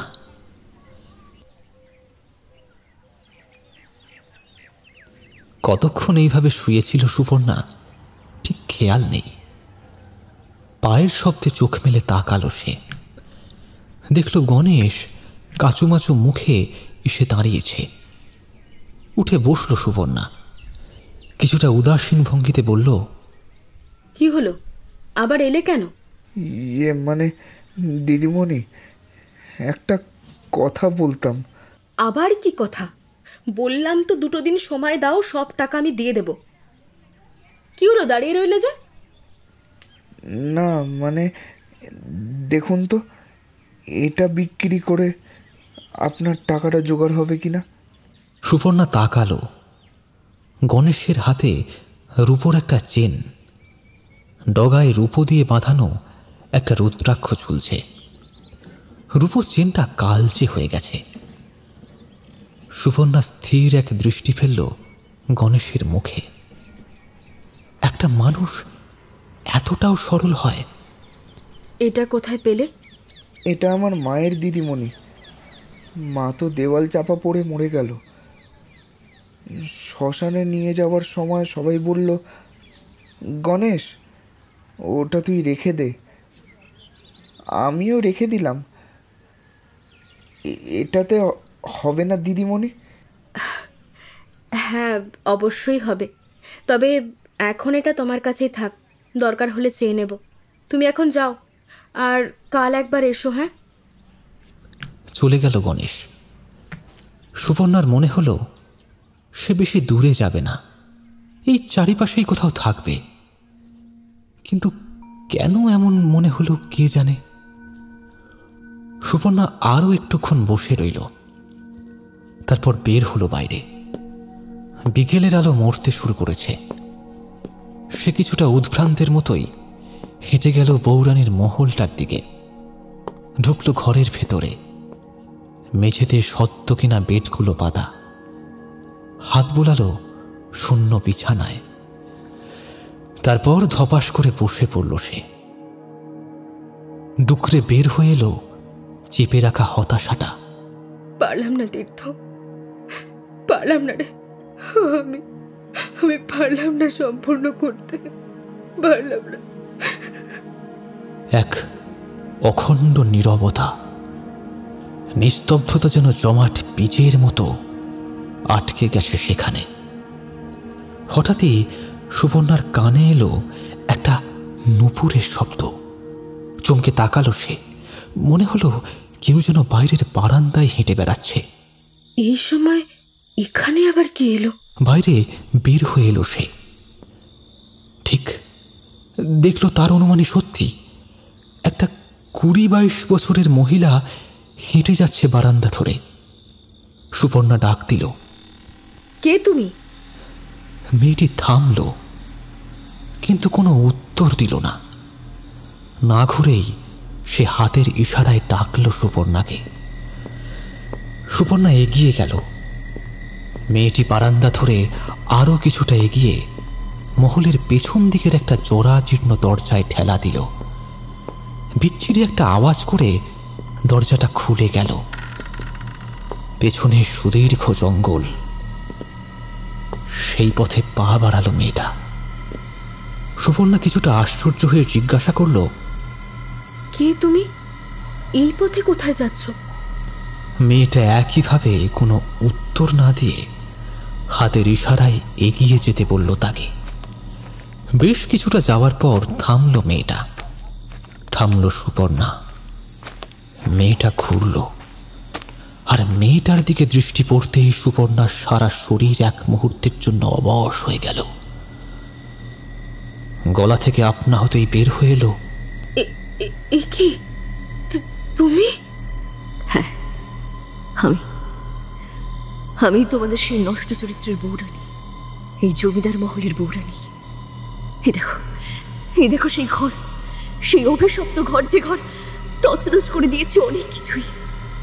এই ঘরের ভেতরে গেলে এখন সেই গয়নার পুটুলিটা তুমি পাবে। বরুণের চোখে অনেক স্বপ্ন ছিল, কিন্তু কোনো লোভ ছিল না, তাই ওটা সে নেয়। কিন্তু তুমি নাও, তোমার স্বপ্ন পূরণ করো। সুবর্ণা বাড়িটার দিকে তাকালো। ভেঙে পড়েছে দেওয়াল, বাকি যেটুকু আছে সেটুকুও ভেঙে পড়বে হয়তো যে কোনো মুহূর্তে। এক পলক তীক্ষ্ণ চোখে জরিপ করল ঘরটাকে, তারপর ঘুরল বউরানীর দিকে। কিন্তু এ কি, বউরানী কোথায় গেল? সুবর্ণা ডাক দিল, বউরানী, বউরানী। না, কোনো উত্তর এলো না। সুবর্ণার ডাক বড় বড় গাছে ধাক্কা খেয়ে ফিরে এলো। সুবর্ণা আরো কিছুক্ষণ দাঁড়িয়ে রইল, তারপর চোয়াল কঠিন করে এগিয়ে গেল ঘরটার দিকে। কিন্তু বুঝতে পারল না এইরকম ভাঙাচোরা বাড়িতে কোথায় খুঁজে পাবে সেটাকে। একটু পরেই সুবর্ণার পায়ে শক্ত মতো কিছু একটা ঠেকল। ঝুঁকে তুলল সেটা, কাঠের তুলি। তুলিটাকে ছুঁড়ে ফেলতে গিয়ে চোখে পড়ল ভাঙাচোরা স্ট্যান্ডের তলায় পড়ে আছে সেই পুঁটলিটা। সেই ঘটনার পর হয়তো আর কেউ ঘরটায় আসার সাহস করেনি কোনোদিন, তাই পড়ে আছে সেটা আজও। তুলে নিল পুঁটলিটা, ভেতরে গয়না শব্দ তুলল। বুকে জড়িয়ে ধরল পুঁটলিটাকে এক মুহূর্তের জন্য, তারপর দৌড় দিল। মহলে পৌঁছে একবার থামল সে। এক্ষুনি গণেশকে দরকার, এক্ষুনি। ফটক টপকে খুঁজতে গেল গণেশকে, কিন্তু সুবর্ণাকে বেশি খুঁজতে হলো না। গণেশ রাস্তার অপর দিকে একটা গাছের তলায় বসেছিল। সুবর্ণাকে দেখেই এগিয়ে এলো। কিছু বলছেন দিদিমণি? হ্যাঁ গণেশ, তোমাকে একটা বড় কাজ করতে হবে। কি কাজ দিদিমণি? আপনি যা বলবেন করব। এটা ধরো, এতে অনেক গয়নাগাটি আর দামি পাথর আছে। এটা কোনো বিশ্বস্ত স্যাঁকড়ার দোকানে বিক্রি করে টাকা নিয়ে এসো। আর শোনো, সাইনবোর্ডে লিখতে পারে এমন একজনের সঙ্গে যোগাযোগ করো। একটা সাইনবোর্ড লেখাতে হবে। কিসের সাইনবোর্ড দিদিমণি? এই হাসপাতালের। সাইনবোর্ডে লেখা থাকবে বউরানীর সেবা সদন। গণেশ চলে গেলেও সুবর্ণা আরো কিছুক্ষণ দাঁড়িয়ে রইল সেখানে। তারপর ফিরতে শুরু করলো। ফিরতে ফিরতেই তার মনে হলো শুধু সে একা নয়, তারই সাথে সমানে পায়ের তালে হেঁটে চলেছে একজন নিঃশব্দে, নূপুরের রিনঝিন শব্দ তুলে। ভীষণ হালকা লাগছে সুপর্ণার। বুকের ওপর যে পাথরটা হঠাৎ এসে পড়েছিল সেটা সরিয়ে দিয়েছে শতক পুরনো কোনো এক বউরানী। হালকা শরীরটা নিয়ে ছাদে গিয়ে দাঁড়ালো সে। সন্ধ্যার আকাশে মিটমিট করে চলছে তারারা। ভীষণ এক আকুলতায় সুপর্ণা চোখ মেলল আকাশের দিকে। আজ সে বুক ফুলিয়ে তীর্থকে বলবে যে তার স্বপ্ন সফল হয়েছে। সুপর্ণা পেরেছে তার স্বপ্নকে সফল করতে। ভীষণ এক আশা নিয়ে সে খুঁজতে চাইল জলজলে তারাটাকে, কিন্তু কই, আকাশের কোথাও তো সেই তারা নেই। সুপর্ণা বুঝল স্বপ্ন পূরণ হতেই চলে গেছে তীর্থ। এবারে সে সত্যিকারের মতোই চলে গেছে। সুপর্ণার গাল বেয়ে ঝরে পড়ল অবাধ্য জলের স্রোত। ঝরতে থাকলো, ঝরতেই থাকলো।